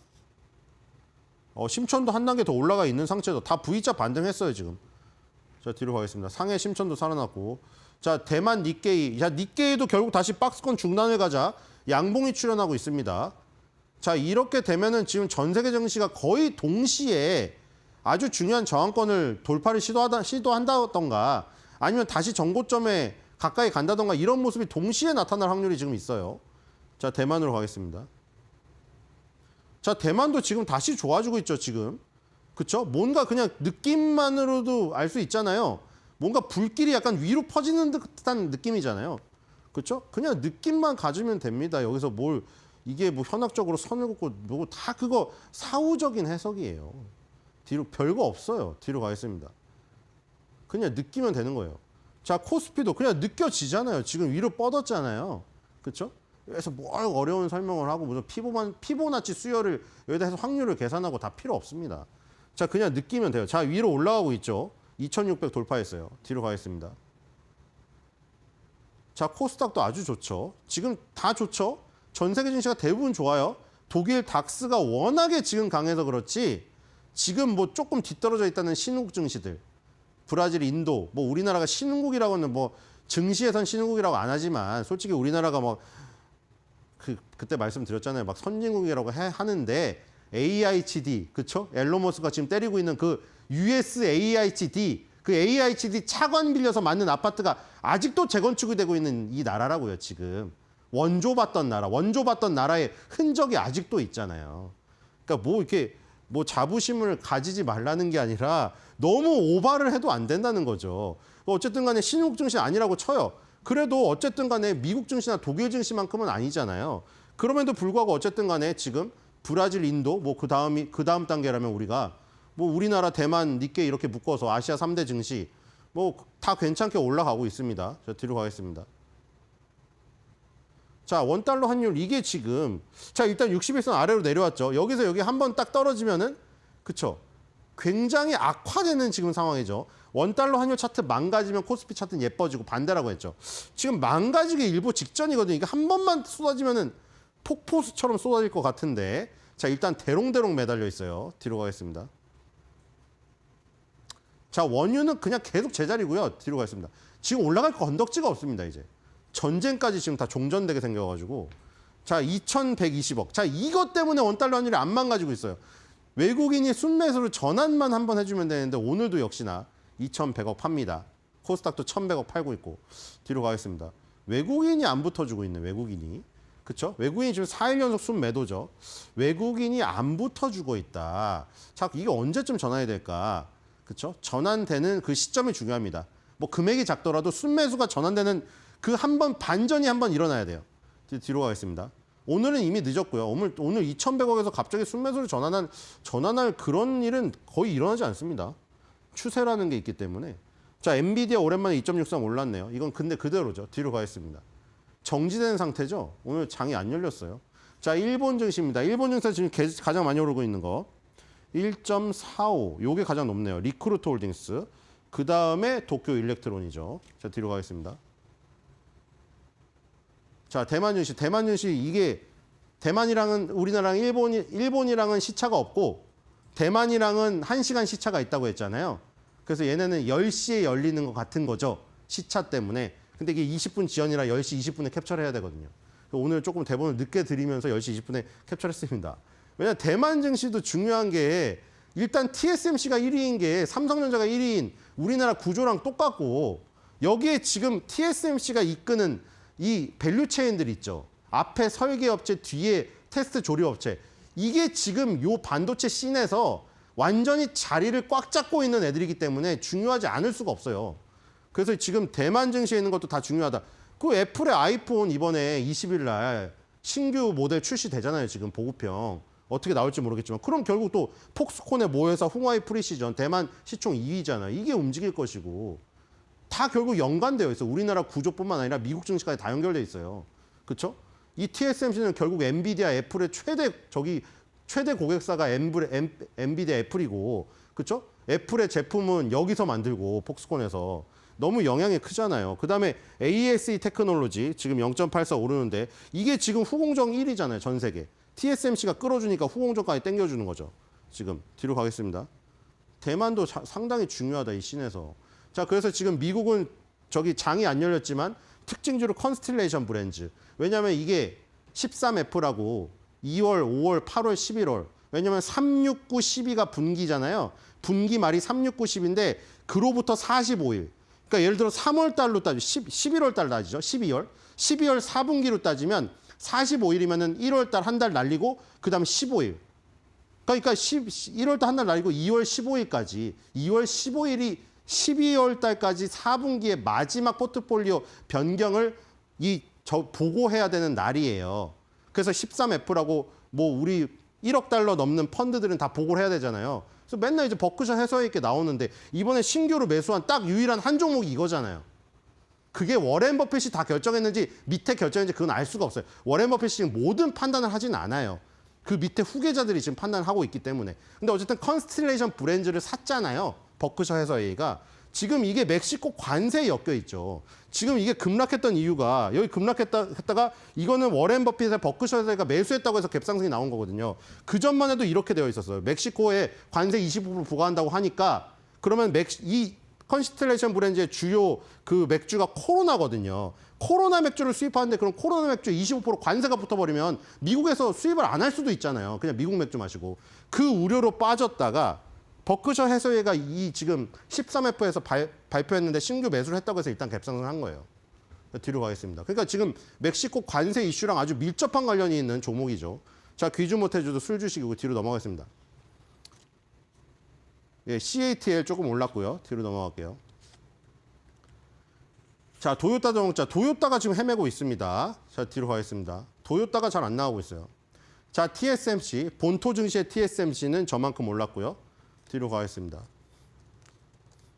자, 오늘 일본의 특징주 미쓰비시 중공업입니다. 자, 미쓰비시 중공업이 바로 원자력 시스템. 이게 원자력 관련주거든요. 미쓰비시 중공업이. 우리 원자력 지금 또 뭐 체코 게 지금 무너져 내릴 지금 상황에 처했다. 또 청천벽력 같은 뉴스가 나왔잖아요. 지금 웨스팅하우스랑 다 잘 해결됐는데 문제는 체코에서 원전을 계획을 보류해 버렸어 그냥. 근데 그때 항상 나오던 게 미쓰비시 중공업이거든요. 그러니까 미쓰비시 중공업, 무슨 웨스팅하우스, 우리나라는 항상 물론 수주를 해도 이 중간중간에 기자재들 업체들이 다 그런 게 끼어 있어가지고 웨스팅하우스에도 얼마 떼줘야 되지, 미쓰비시에도 얼마 떼줘야 되지. 그래가지고 처음에 발표한 거에 비해서 남는 게 없어, 남는 게.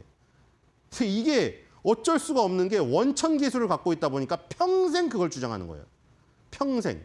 그래가지고 우리가 독자적인 기술, 순수한 기술을 또 만들었다고 한국형 원전이라고 했더니 또 무슨 목리를 부려요? 그거 우리 거 베낀 거다. 아, 그러니까 환장을 노리시죠, 진짜로. 근데 그걸 어떻게 잘 해가지고 통과시켜서 잘 해보려고 했더니 또 이번에는 체코에서 일단 보류를 했대요. 지금 폴란드랑 체코가 정권 교체기에 있기 때문에 그 불확실한 상황이거든요, 지금. 자, 뒤로 가겠습니다. 어쨌든 미쓰비시 중공업은 급등하고 있다. 자, 대만의 특징입니다. AS 테크놀로지. 신고가 갔어요, 지금. 181 대만 달러.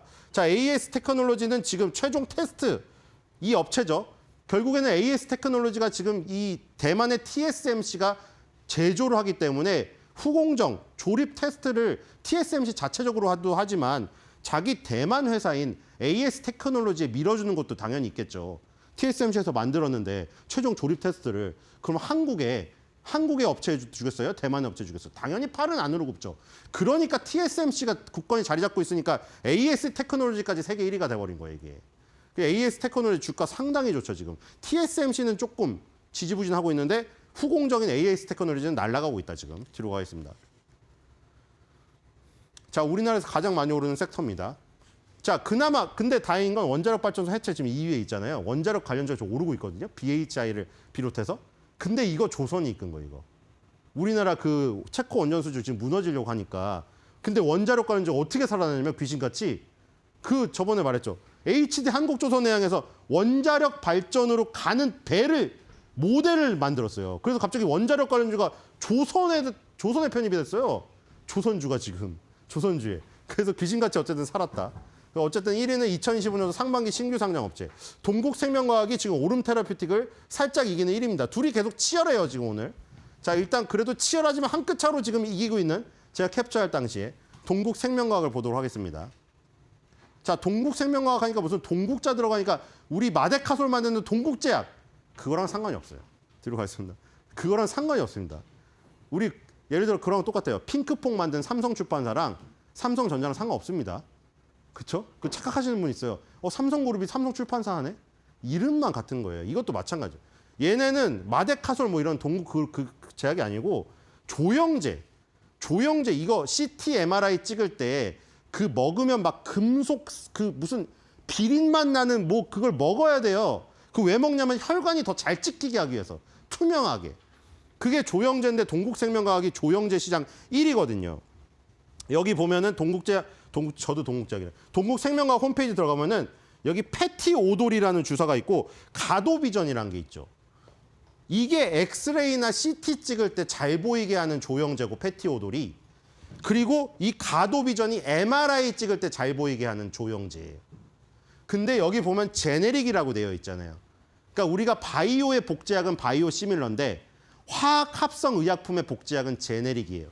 예를 들어서 비아그라는 화학합성 의약품이거든요. 그거의 복제약은 제네릭이죠. 그거를 베낀 게 뭐예요? 한미약품의 88정이죠. 시알리스의 복제약인 제네릭은 한미약품의 99정. 8 뒤에 9라고 해서. 지금은 어쨌든 제네릭이 다 먹었죠. 이 비아그라랑 시알리스가 특허 만료가 돼가지고 한미약품의 88정, 99정이 발기부종 환자들이 그걸 다 써요. 왜냐면 어차피 성분도 또 비슷하고 효능도 비슷하고 가격이 싸니까. 이 시장도 마찬가지인 거예요. 제네릭이 있다는 거는 오리지널이 있었겠죠. 근데 그 오리지널을 베낀 거죠. 그 제네릭 시장을 다 먹은 거예요. 이 패티오돌이랑 가도비전으로. 그러니까 조영제 시장 1위. 좀 특이한 기업이 상장했죠. 근데 오늘도 지금 20% 가까이 오르고 있고 일단 상장한 지 이틀밖에 안 됐지만 뭐 이거 이렇게 나와 있습니다. 동국생명과학에 대해서 지금 여기 차세대 MRI 조영제 앞세워 글로벌 시장을 선도한다. 뭐 이렇게 나와 있고요. 최대 주주는 여기네요. 동국제약으로 동국생명과학 지분 56.1을 보유하고 있긴 합니다. 그렇죠? 연관이 아예 없진 않네요. 자, 그래서 조영재 시장 1위 업체로서 지금 급등을 기록하고 있다. 오늘의 특징주고요. 자, 오늘의 한 줄 매도평은 우크라이나에 관련된 겁니다. 전 요즘에 이걸 보면서 도대체 이게 우군인가 아군인가 싶은데 트럼프가 그 지금 히토류 지분 50%를 요구하고 있잖아요. 우크라이나한테. 러시아보다 더 무섭지 않아요? 그래서 오늘 한 줄 매도평입니다. 학폭보다 무서운 국폭.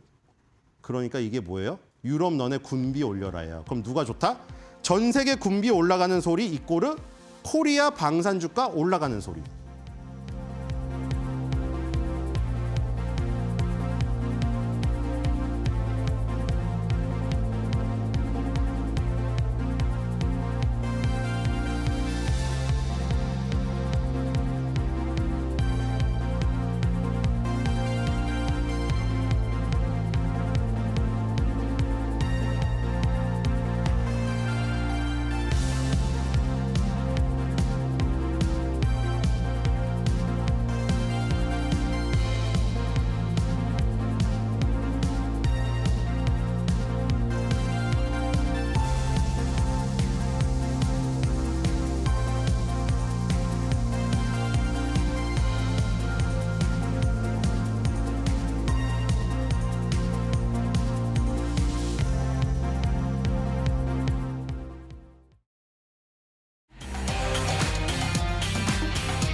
네, 대담한 대담 시작을 해보도록 하겠습니다.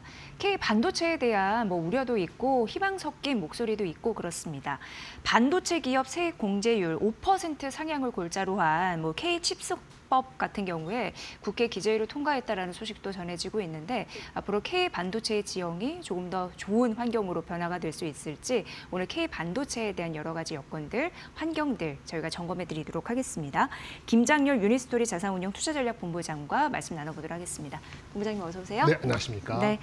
일단 한국과 중국의 반도체 격차 이것부터 좀 따져봐야 될 것 같습니다. 네, 어떻게 네, 보십니까? 네. 일단 우리가 이제 엔비디아하고 잘 나가는 것만 생각하는데 중국이 많이 쫓아왔다 그런 얘기를 하실 거 아니겠어요? 근데 그거를 한번 짚고 넘어갈게요.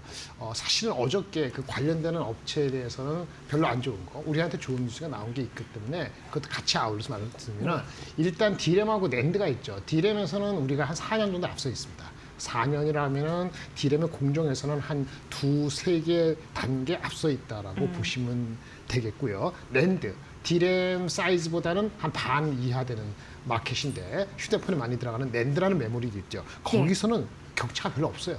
1년, 2년 냅니다. 그래서 여기서는 특히나 미국이 규제하고 있는 중국에 대한 기술 규제가 상당히 우리한테는 도움이 되고 있다. 이렇게 말씀을 드릴 수 있겠고요. 지금 4년인데 막 쫓아오고 있어서 좀 걱정이 됐는데 네. 지금까지 쫓아온 거는 그래도 괜찮은데 미세 공정 단계가 있어서 지금 삼성과 하이닉스가 좀 힘들었던 작년에 갔었던 그 공정, 그게 1B라고 하는데 그 공정을 아마 얘네들도 우리 CXMT 포함해서 중국에 들어오면은 그 친구들도 아마 쉽지 않을 수도 있습니다. 그것이 아마 내년 정도 되기 때문에 올해까지는 추격이 되고 있지만은 어느 정도 우리가 아는 사실이기 때문에 지금 4년, 1, 2년 격차는 알려진 사실이기 때문에 주가에는 그다지 큰 임팩트는 없을 것 같고 앞으로 주시를 해야 되는데 내년에는 걔네들도 챌린징하다 이렇게 정리를 할 수 있겠습니다. 네. 지금 미국 쪽에서 중국 규제를 하고 있고 앞으로도 더 강화될 것이다라는 가능성이 있는데 이게 중국의 첨단 메모리 그 반도체 공장 이쪽도 갖고 있는 삼성전자, SK하이닉스가 타격을 입지 않을까라는 네네. 긴장을 우리는 할 수밖에 없잖아요. 그렇죠. 네. 이 영향력은 어느 정도라고 보시나요? 이게 사실 작년 8월, 9월, 10월에 아주 극단적으로 우리가 잠깐 공포에 갔던 겁니다. 왜냐하면은 그 중국이 이렇게 생각하시면 돼요. 중국이 전 세계 반도체의 거의 40% 정도를 적게도 30%를 다 흡수하는 거예요. 예. 근데 특히나 메모리도 비슷한데 이 D램에서 중국 내에서의 마켓쉐어는 당연히 삼성전자, 하이닉스가 압도적이죠. 삼성이 한 40% 정도 좀 넘고 하이닉스가 30% 중반이면 둘이 합해서 한 70% 네. 중반 이상 되는 거죠. 거기다가 마이크론이 있으니까 10%, 그럼 80몇 프로니까 좀 남았죠. 그거는 이제 중국의 로컬 업체 CXMT, 우리 흔히 얘기하는 창신 메모리 테크놀로지가 갖고 있는 건데 얘네들이 마켓시가 올라오고 있다는 게 부담스러운 거예요. 그럼 우리는 대책이 뭐냐? 대책은 뭐 있겠습니까? 그 중국 마켓이 만약 중국 마켓이 큰데 우리가 마켓시를 잃어가는 것이 당분간 어쩔 수 없다 그러면은 다른 지역, 미국이나 다른 지역에서 고부가 가치, HBM이라든지 어저께 나온 소켓 뭐 이런 식으로 그 고부가 가치 제품 쪽으로 더 박차를 가하는 수밖에 없습니다. 어쨌든 영향은 있습니다. 우리의 삼성전자 하이닉스의 그 D램 메모리 그 매출 중에서 중국에 나가는 비중이 마켓쉐어 말고 우리의 매출 중에서 중국 나가는 비중이 한 30% 되기 때문에 네. 그 정도는 영향이 있다. 그래서 우리가 레거시 중국 마켓은 HBM이 아니니까 그 레거시 쪽에 좀 우리가 영향이 있다 이런 얘기를 하고 있는 거죠. 네. 반도체 전반적으로 산업의 판도를 좀 읽어봐야 되는데 사실 지금 엔비디아 아성에 도전하는 여러 가지 네네. 것들이 있잖아요. 네네, 근데 그 그렇습니다. 중에서 하나가 A식 칩이라고 자체 맞춤형 AI 칩 이렇게 좀 이해하면 될 것 같은데 그게 지금 확대가 되고 있습니다. 이렇다 보니까 기존 GPU 시장과 A식 칩 시장의 규모는 지금 어느 정도로 비교 가능한지 네네. 이런 부분 좀 따져봐야 되지 않을까 네, 싶은데요. 심플하게 말씀드릴게요. 예, 예. 여러 가지 약간 차이는 있지만은 전 세계적으로 그 우리 엔비디아를 필두로 해서 엔비디아가 거의 마켓쉐어가 80% 이상 90% 차지하고 있으니까요. 그 GPU CPU 대신에 GPU라고 해서 게임 중심으로 하다가 우리 이제는 그 AI 쪽으로 병렬 연산을 하는 그러한 칩, 그게 네. 지금 GPU잖아요. GPU를 중심으로 한 마켓이 거의 1,000억 불 됩니다. 1,000억 불 꽤 큽니다. 1,000억 달러면 예. 꽤 큽니다. 1,000억 불인데 그거를 거의 대부분을 예. 이제 엔비디아가 먹고 있는 거죠. 그래서 도전을 하고 있죠. 야, 니네가 만드는 거 말고 어떤 고객별로, 예를 들어서 구글이라든지 아마존이라든지 뭐 애플이라든지 그 업체들이 쓰는 반도체 칩을 걔네 특화되게 만들어준다는 게 에이직인데 예. 그런 마켓이 이제 한 15%? 그러니까 150억 달러? 뭐 많이 잡았죠 200억 달러? 15% 20% 정도 되는 거예요. 근데 이것이 향후 몇 년 내려 급격히 커진다는 거죠. 왜? 자기에 맞게끔 커스터마이즈된 제품의 필요성을 많이 느낀다는 거죠. 그래서 거기에 선두를 하려고 하는 게 시가총액이 꽤 큰 회사인데 우리 그 TSMC라든지 인텔보다 훨씬 큰 회사가 미국에 있습니다. 브로드컴이라고 있습니다. 그것이 원래 통신용 네트워크 칩하는 회사인데 얘네가 커스텀 에이직을 많이 성장할 거다. 매출이 뭐 거의 3, 4년 내에 더블이 될 수 있다. 이런 얘기를 했거든요. 네. 그래서 그 시장이 커지면은 그렇다고 브로드컴만 다 갖고 있는 거 아닙니다만 다른 업체도 있고 물론 엔비디아도 에이직 칩을 만듭니다만 하여튼 범용적인 GPU 아닌 것들이 152억 불 20%인데 이것이 3, 4년 내로 거의 지금 GPU 시장하고 맞먹을 수도 있다. 그래요? 라는 얘기가 나오고 있는 거죠. 물론 가봐야 되지만은 지금까지 봤을 때는 그 커스텀에 대한 욕구가 왜 커스터머 한다는 거는 거기에 맞게끔 파워라든지 전력이라든지 경량화라든지 필요 없는 기능을 없앤다든지 이런 걸 잘 맞춰줄 수 있거든요. 그리고 가격은 더 싸요. 그러니까 당연히 그런 걸 요구하겠죠. 그래서 요거 시장에 대해서 상당히 의미가 있다라고 보는 거죠. 근데 걱정하지 마실 게 GPU건 AG이건 간에 거기에 짝꿍이 되는 메모리 칩 있잖아요. 예, HBM인데 예. HBM의 수요가 이것 때문에 줄지는 않습니다. 그쪽에서 엔비디아하고 경쟁이다라고 말씀을 드릴 수 있겠습니다. 네. 지금 올해 GPU 시장이 1,000억 불이라고 하셨는데 이게 한 144조 정도 되는 시장이고 거의 A식 그 시장이 이걸 좀 따라갈 가능성이 시간이 가면서 그렇게 좀 느끼면 되는 거죠. 네, 맞습니다. 그렇게 좀 이해하시면 보시면 될 것 되겠습니다. 같고 지금 A식 칩 확대나 온 디바이스 AI 이거는 이제 A식 나오기 이전부터 나왔던 거죠. 느꼈을 테니까 그게 확산이 되면서 자연스럽게 이제 생각하는 게 왜 데이터 센터는 워낙 대규모 투자가 필요한데 그렇죠. 이거를 가성비 있게 할 수 있을까 이 고민이잖아요. 맞습니다. 사실. 그 판도는 어떻게 바뀔 거라고 보세요? 그러니까 우리가 지금까지 챗GPT 우리 앵커님도 하시면은 그러면 내 컴퓨터에서 하는 건 아니죠. 예. 저기 어딘가 클라우드 구름을 타고 어딘가에 있는 거 클라우드가 원래 구름이잖아요.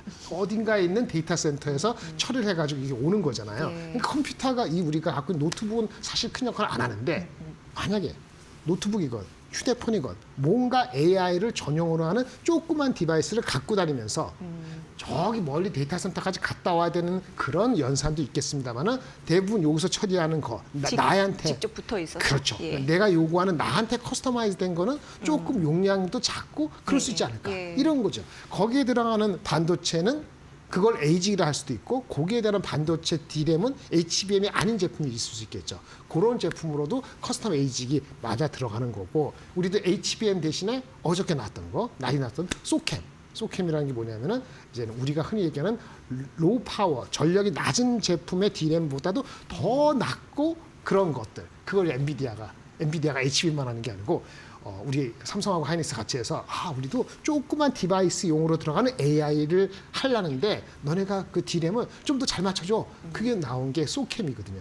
소캠이 나온 게 아니고 그렇게 주장을 한 거고 그 연말 정도 되면 그게 나올 수 있다는 거예요. 결론적으로 뭐냐면은 그렇게 나오면은 휴대폰이 들어가는 거니까 작을 것 같으니까 웬만하면 여기서 다 할 수도 있잖아요. 그런데 하다 보면은 자기 디바이스 사는 거 말고 저기 갔다 와야 되는 용량에 대한 요구 사항도 또 늘어나요. 네. 그래서 하이퍼 고용량의 데이터 센터에서 오는 용량 어떤 수요가 주는 건 아니고 새로운 휴대폰을 가지고 모바일 AI 시장이 새롭게 생긴다 이렇게 보셔야 될 것 같아요. 그러면 서로의 시장을 갉아먹는 게 아니라 각자 도생으로 서로의 영역을 키워나가는 거라고 생각하면 돼요. 그렇죠. 이제 클라우드가 하이퍼 말고도 하이브리드 클라우드, 온 디바이스 같이 연결되는 이런 개념으로 물론 초반에는 갑자기 그 온 디바이스가 크다 보니까 이것이 성장이 낮아지는 것처럼 보일 수가 있거든요. 그래서 주가는 영향을 받을 수 있습니다만 거기에 맞게 되는 반도체의 성향이나 아니면 성장은 크게 문제가 되지 않는다라고 보시는 게 맞을 것 같습니다. 네.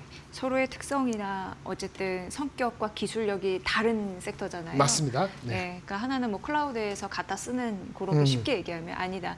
온 디바이스 A라고 해서 뭐 장치 AI가 붙어 있어서 그 직접 처리하는 거고 네네. 그게 다른데 어쨌든 서로의 캐파를 나누는 거는 아니고 네네. 각자의 시장이 마련돼서 그걸 키워가는 그런 모습인데 그렇습니다.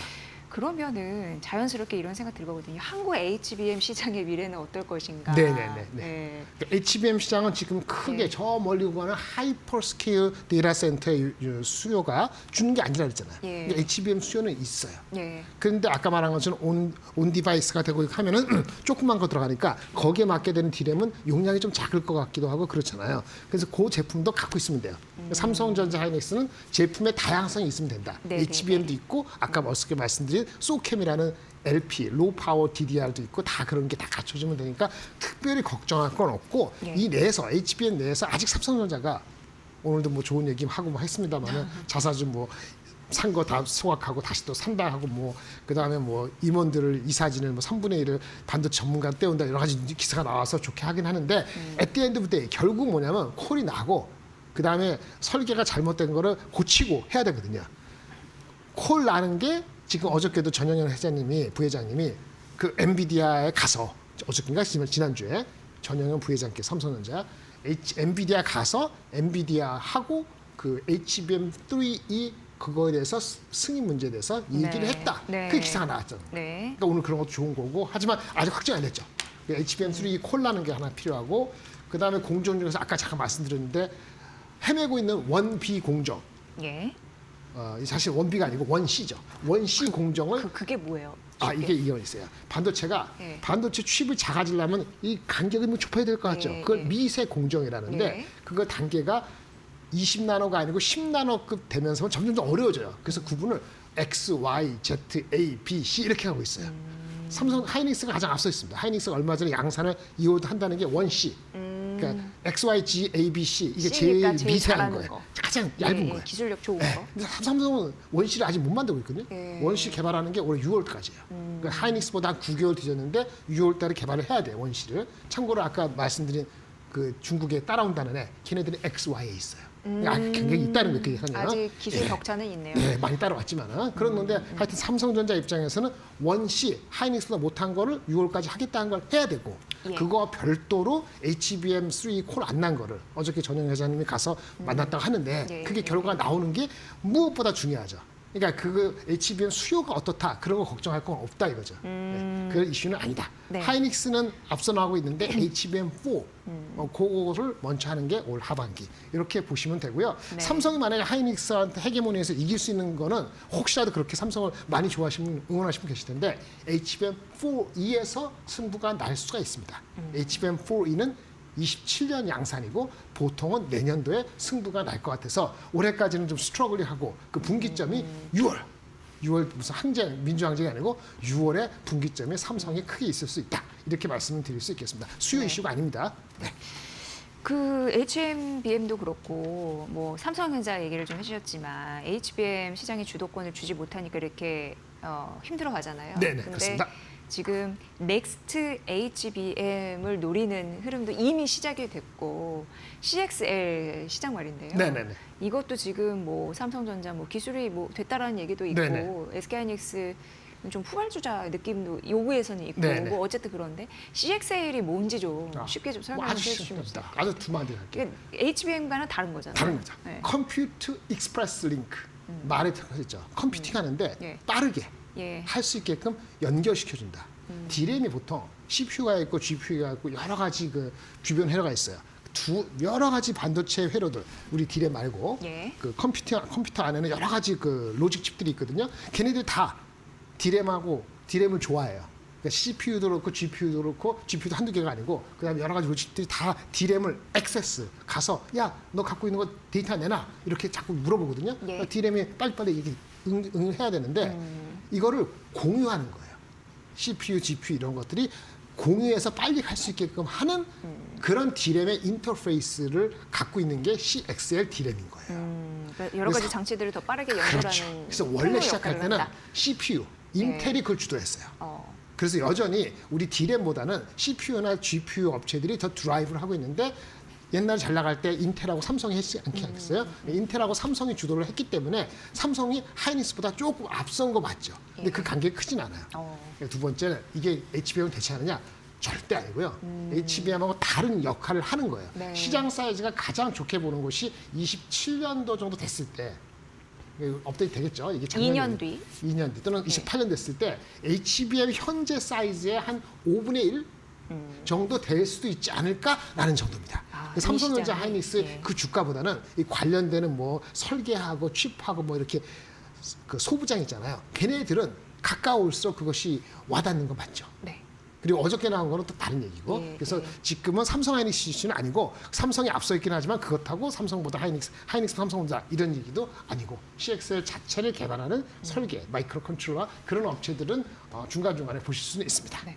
반도체 영역은 워낙 이제 전문가 영역처럼 느껴지고 이해가 좀 안 돼서 이런 내용 설명이 좀 필요하지 않았나 싶고 이제 마지막 질문이 될 것 같은데 그러면 삼성전자, SK하이닉스 뭘 골라야 될까요? 네, 저번에 제가 타 방송에서 그랬고 조금 바뀌었는데 바뀌었어요, 관점이? 6월 7일, 2월 10일, 10일, 11일 3일 사이 바뀌었어요.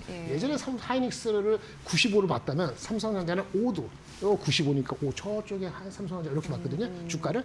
근데 그 7일날, 10일날 지나가면서 뭐냐면 한 삼성 하이닉스 한 70, 삼성전자 한 30. 오, 많이 20으나 올라갔어요. 오, 올라갔어요. 근데 시가총액이 네. 하이닉스보다 삼성전자가 2.6배거든요. 어, 그럼 거꾸로 해야 되죠, 원래. 네. 그런데 여전히 삼성전자보다는 하이닉스를 높게 보는데 지금 요즘에 기사에 나오는 것들이 하는 것이 삼성전자가 워낙 밑에 있는데 HBM3만 콜라면 또는 중국에서 지금 중국이 따라오고 있는데 중국에서의 수급이 좀 좋아진다는 얘기거든요. 휴대폰이 조금 재고가 준다. 그러면 삼성전자가 하이닉스보다는 등치가 좀 크다 보니까 워낙 억눌린 거 대비했을 때 튀어오를 가능성이 있지 않을까라는 기대 심리가 국내 기관으로부터 나오고 있는 것 같아요. 네. 그런데 결국은 외국인이 사주는 게 중요한데 외국인이 얼마 전에 12일 날 삼성생명하고 삼성화재가 갖고 있는 삼성전자 주식을 팔았어요. 예. 왜? 걔네 지분이 그 규정에서 넘어가서 어쩔 수 없이 팔았는데 그를 외국인이 꽤 많이 받아갔거든요. 많이 받아갔는데 장이 안 좋거나 삼성전자가 애매하면 받은 거 곧장 다 팔 수 있잖아요. 받은 거에 반도 안 나왔어요. 그 뭐냐면은 반 정도는 한번 가보자 이런 심정이 외국인이 있어서 그 주가가 외국인 지분이 확 줄다가 그거 받아간 거를 다 내오놓지 않고 있다는 측면에서 수급이 괜찮아요. 아, 그래서 그렇군요. 오늘 그것만 말씀 터지면 되겠네요. 그렇죠. 네, 근데 콘텍스트에서 그 시간이 납품돼서. 이슈죠. 시간이 이슈여서 아마 다음 주에 엔비디아 실적 나올 때 뭔가 나오면은 좋겠다라는 거를 다음 주 맞죠? 다음 주 27일 날 새벽에 가장 중요한 모멘텀이 삼성에 붙을지 하이닉스에 붙을지 전체적으로 붙을지는 조금 지켜봐야 됩니다. 그러다 보니까 이번 주는 조금 애매해요. 지금은 관망이네요. 다음 주에 엔비디아 맞습니다. 실적 나오고 어떤 맞습니다. 얘기 나오는지 좀 주목해보고. 그렇습니다. 네, 일단 삼성전자에 대한 뷰는 조금은 호전됐다라는 거. 이전보다는. 네, 말씀드렸습니다. 자, 오늘 반도체 이모조 워낙 이제 반도체 강자라고도 말씀하시고 하셔서 저희가 지속적으로 이 개념 이슈와 전략들을 세워드리도록 하겠습니다. 오늘 대담한 대담 함께했고요. 김장렬 유니스토리 자산운용 투자전략본부장의 분석이었습니다. 잘 들었습니다. 네, 고맙습니다.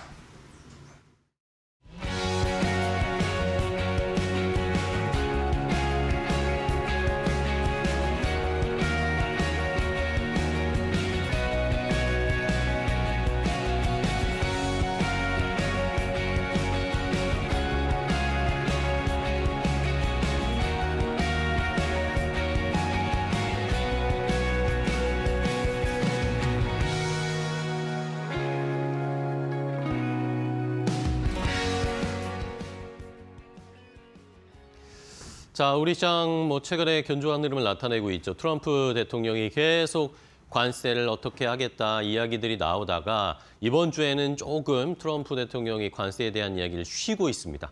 이럴 때 어떻게 저희가 전략을 짜야 할지 갑자기 또 부가가치세를 들고 나온 트럼프 대통령의 이야기, 여기에 대한 대응 방법을 알아보도록 하겠습니다.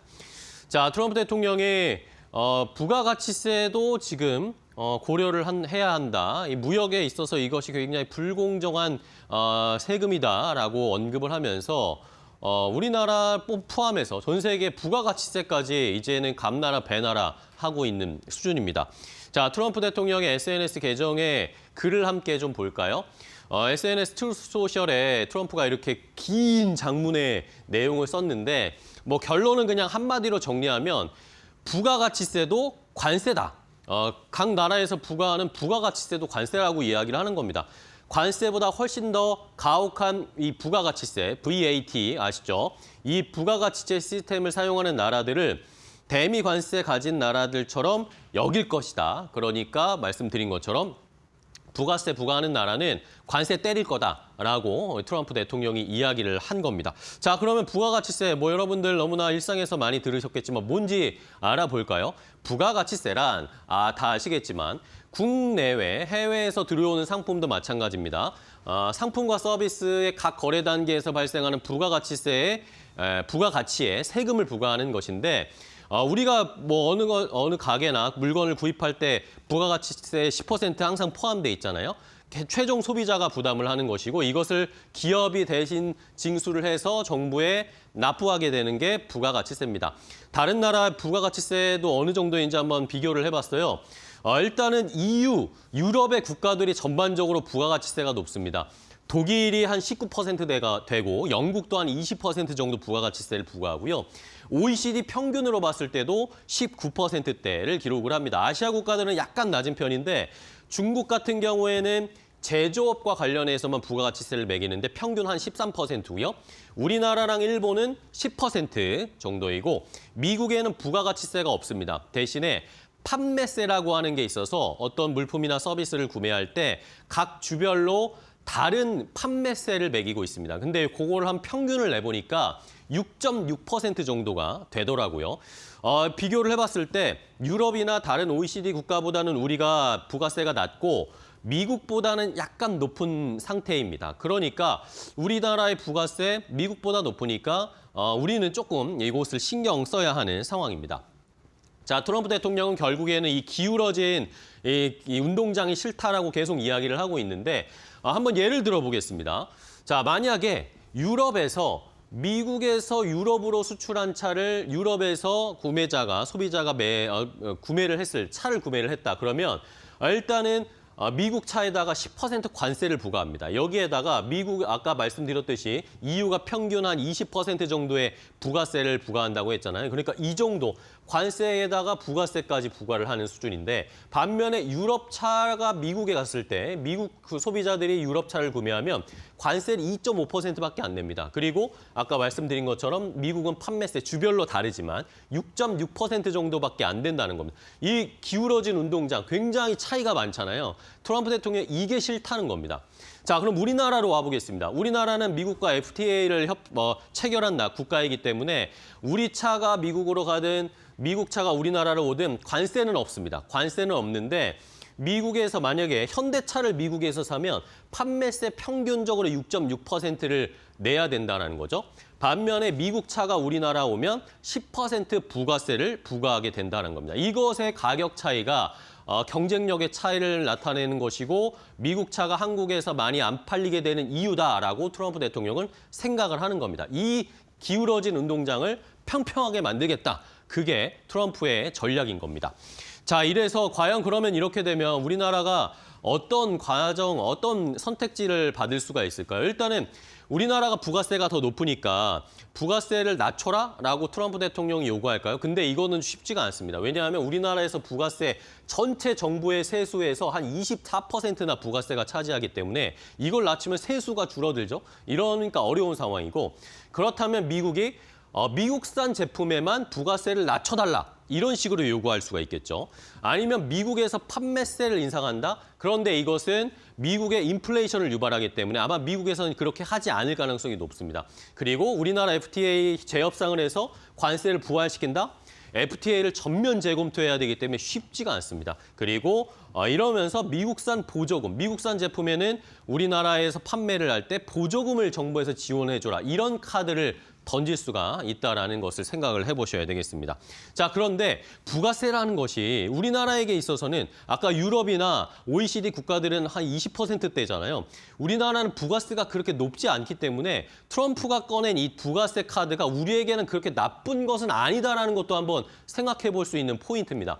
산업연구원에서 이런 분석을 했는데 우리나라는 시장 개방도도 높고 해외 물품이 우리나라에 들어와서 판매되는데 그렇게 벽이 높지 않기 때문에 트럼프가 요구하는 건 결국에 우리나라 기업들 미국에 투자 많이 해라 아니면 방위비 부담에 대한 증액 카드 아니면 무역 수지를 자체적으로 우리가 알아서 리밸런싱해서 트럼프에게 갖다 주면 오히려 수월하게 통과가 될 수도 있을 거다라는 그런 생각을 해볼 수 있다는 거 한번 잘 생각해 보시면서 투자 포인트 얻어가시기 바랍니다. 앵커 브리핑이었습니다.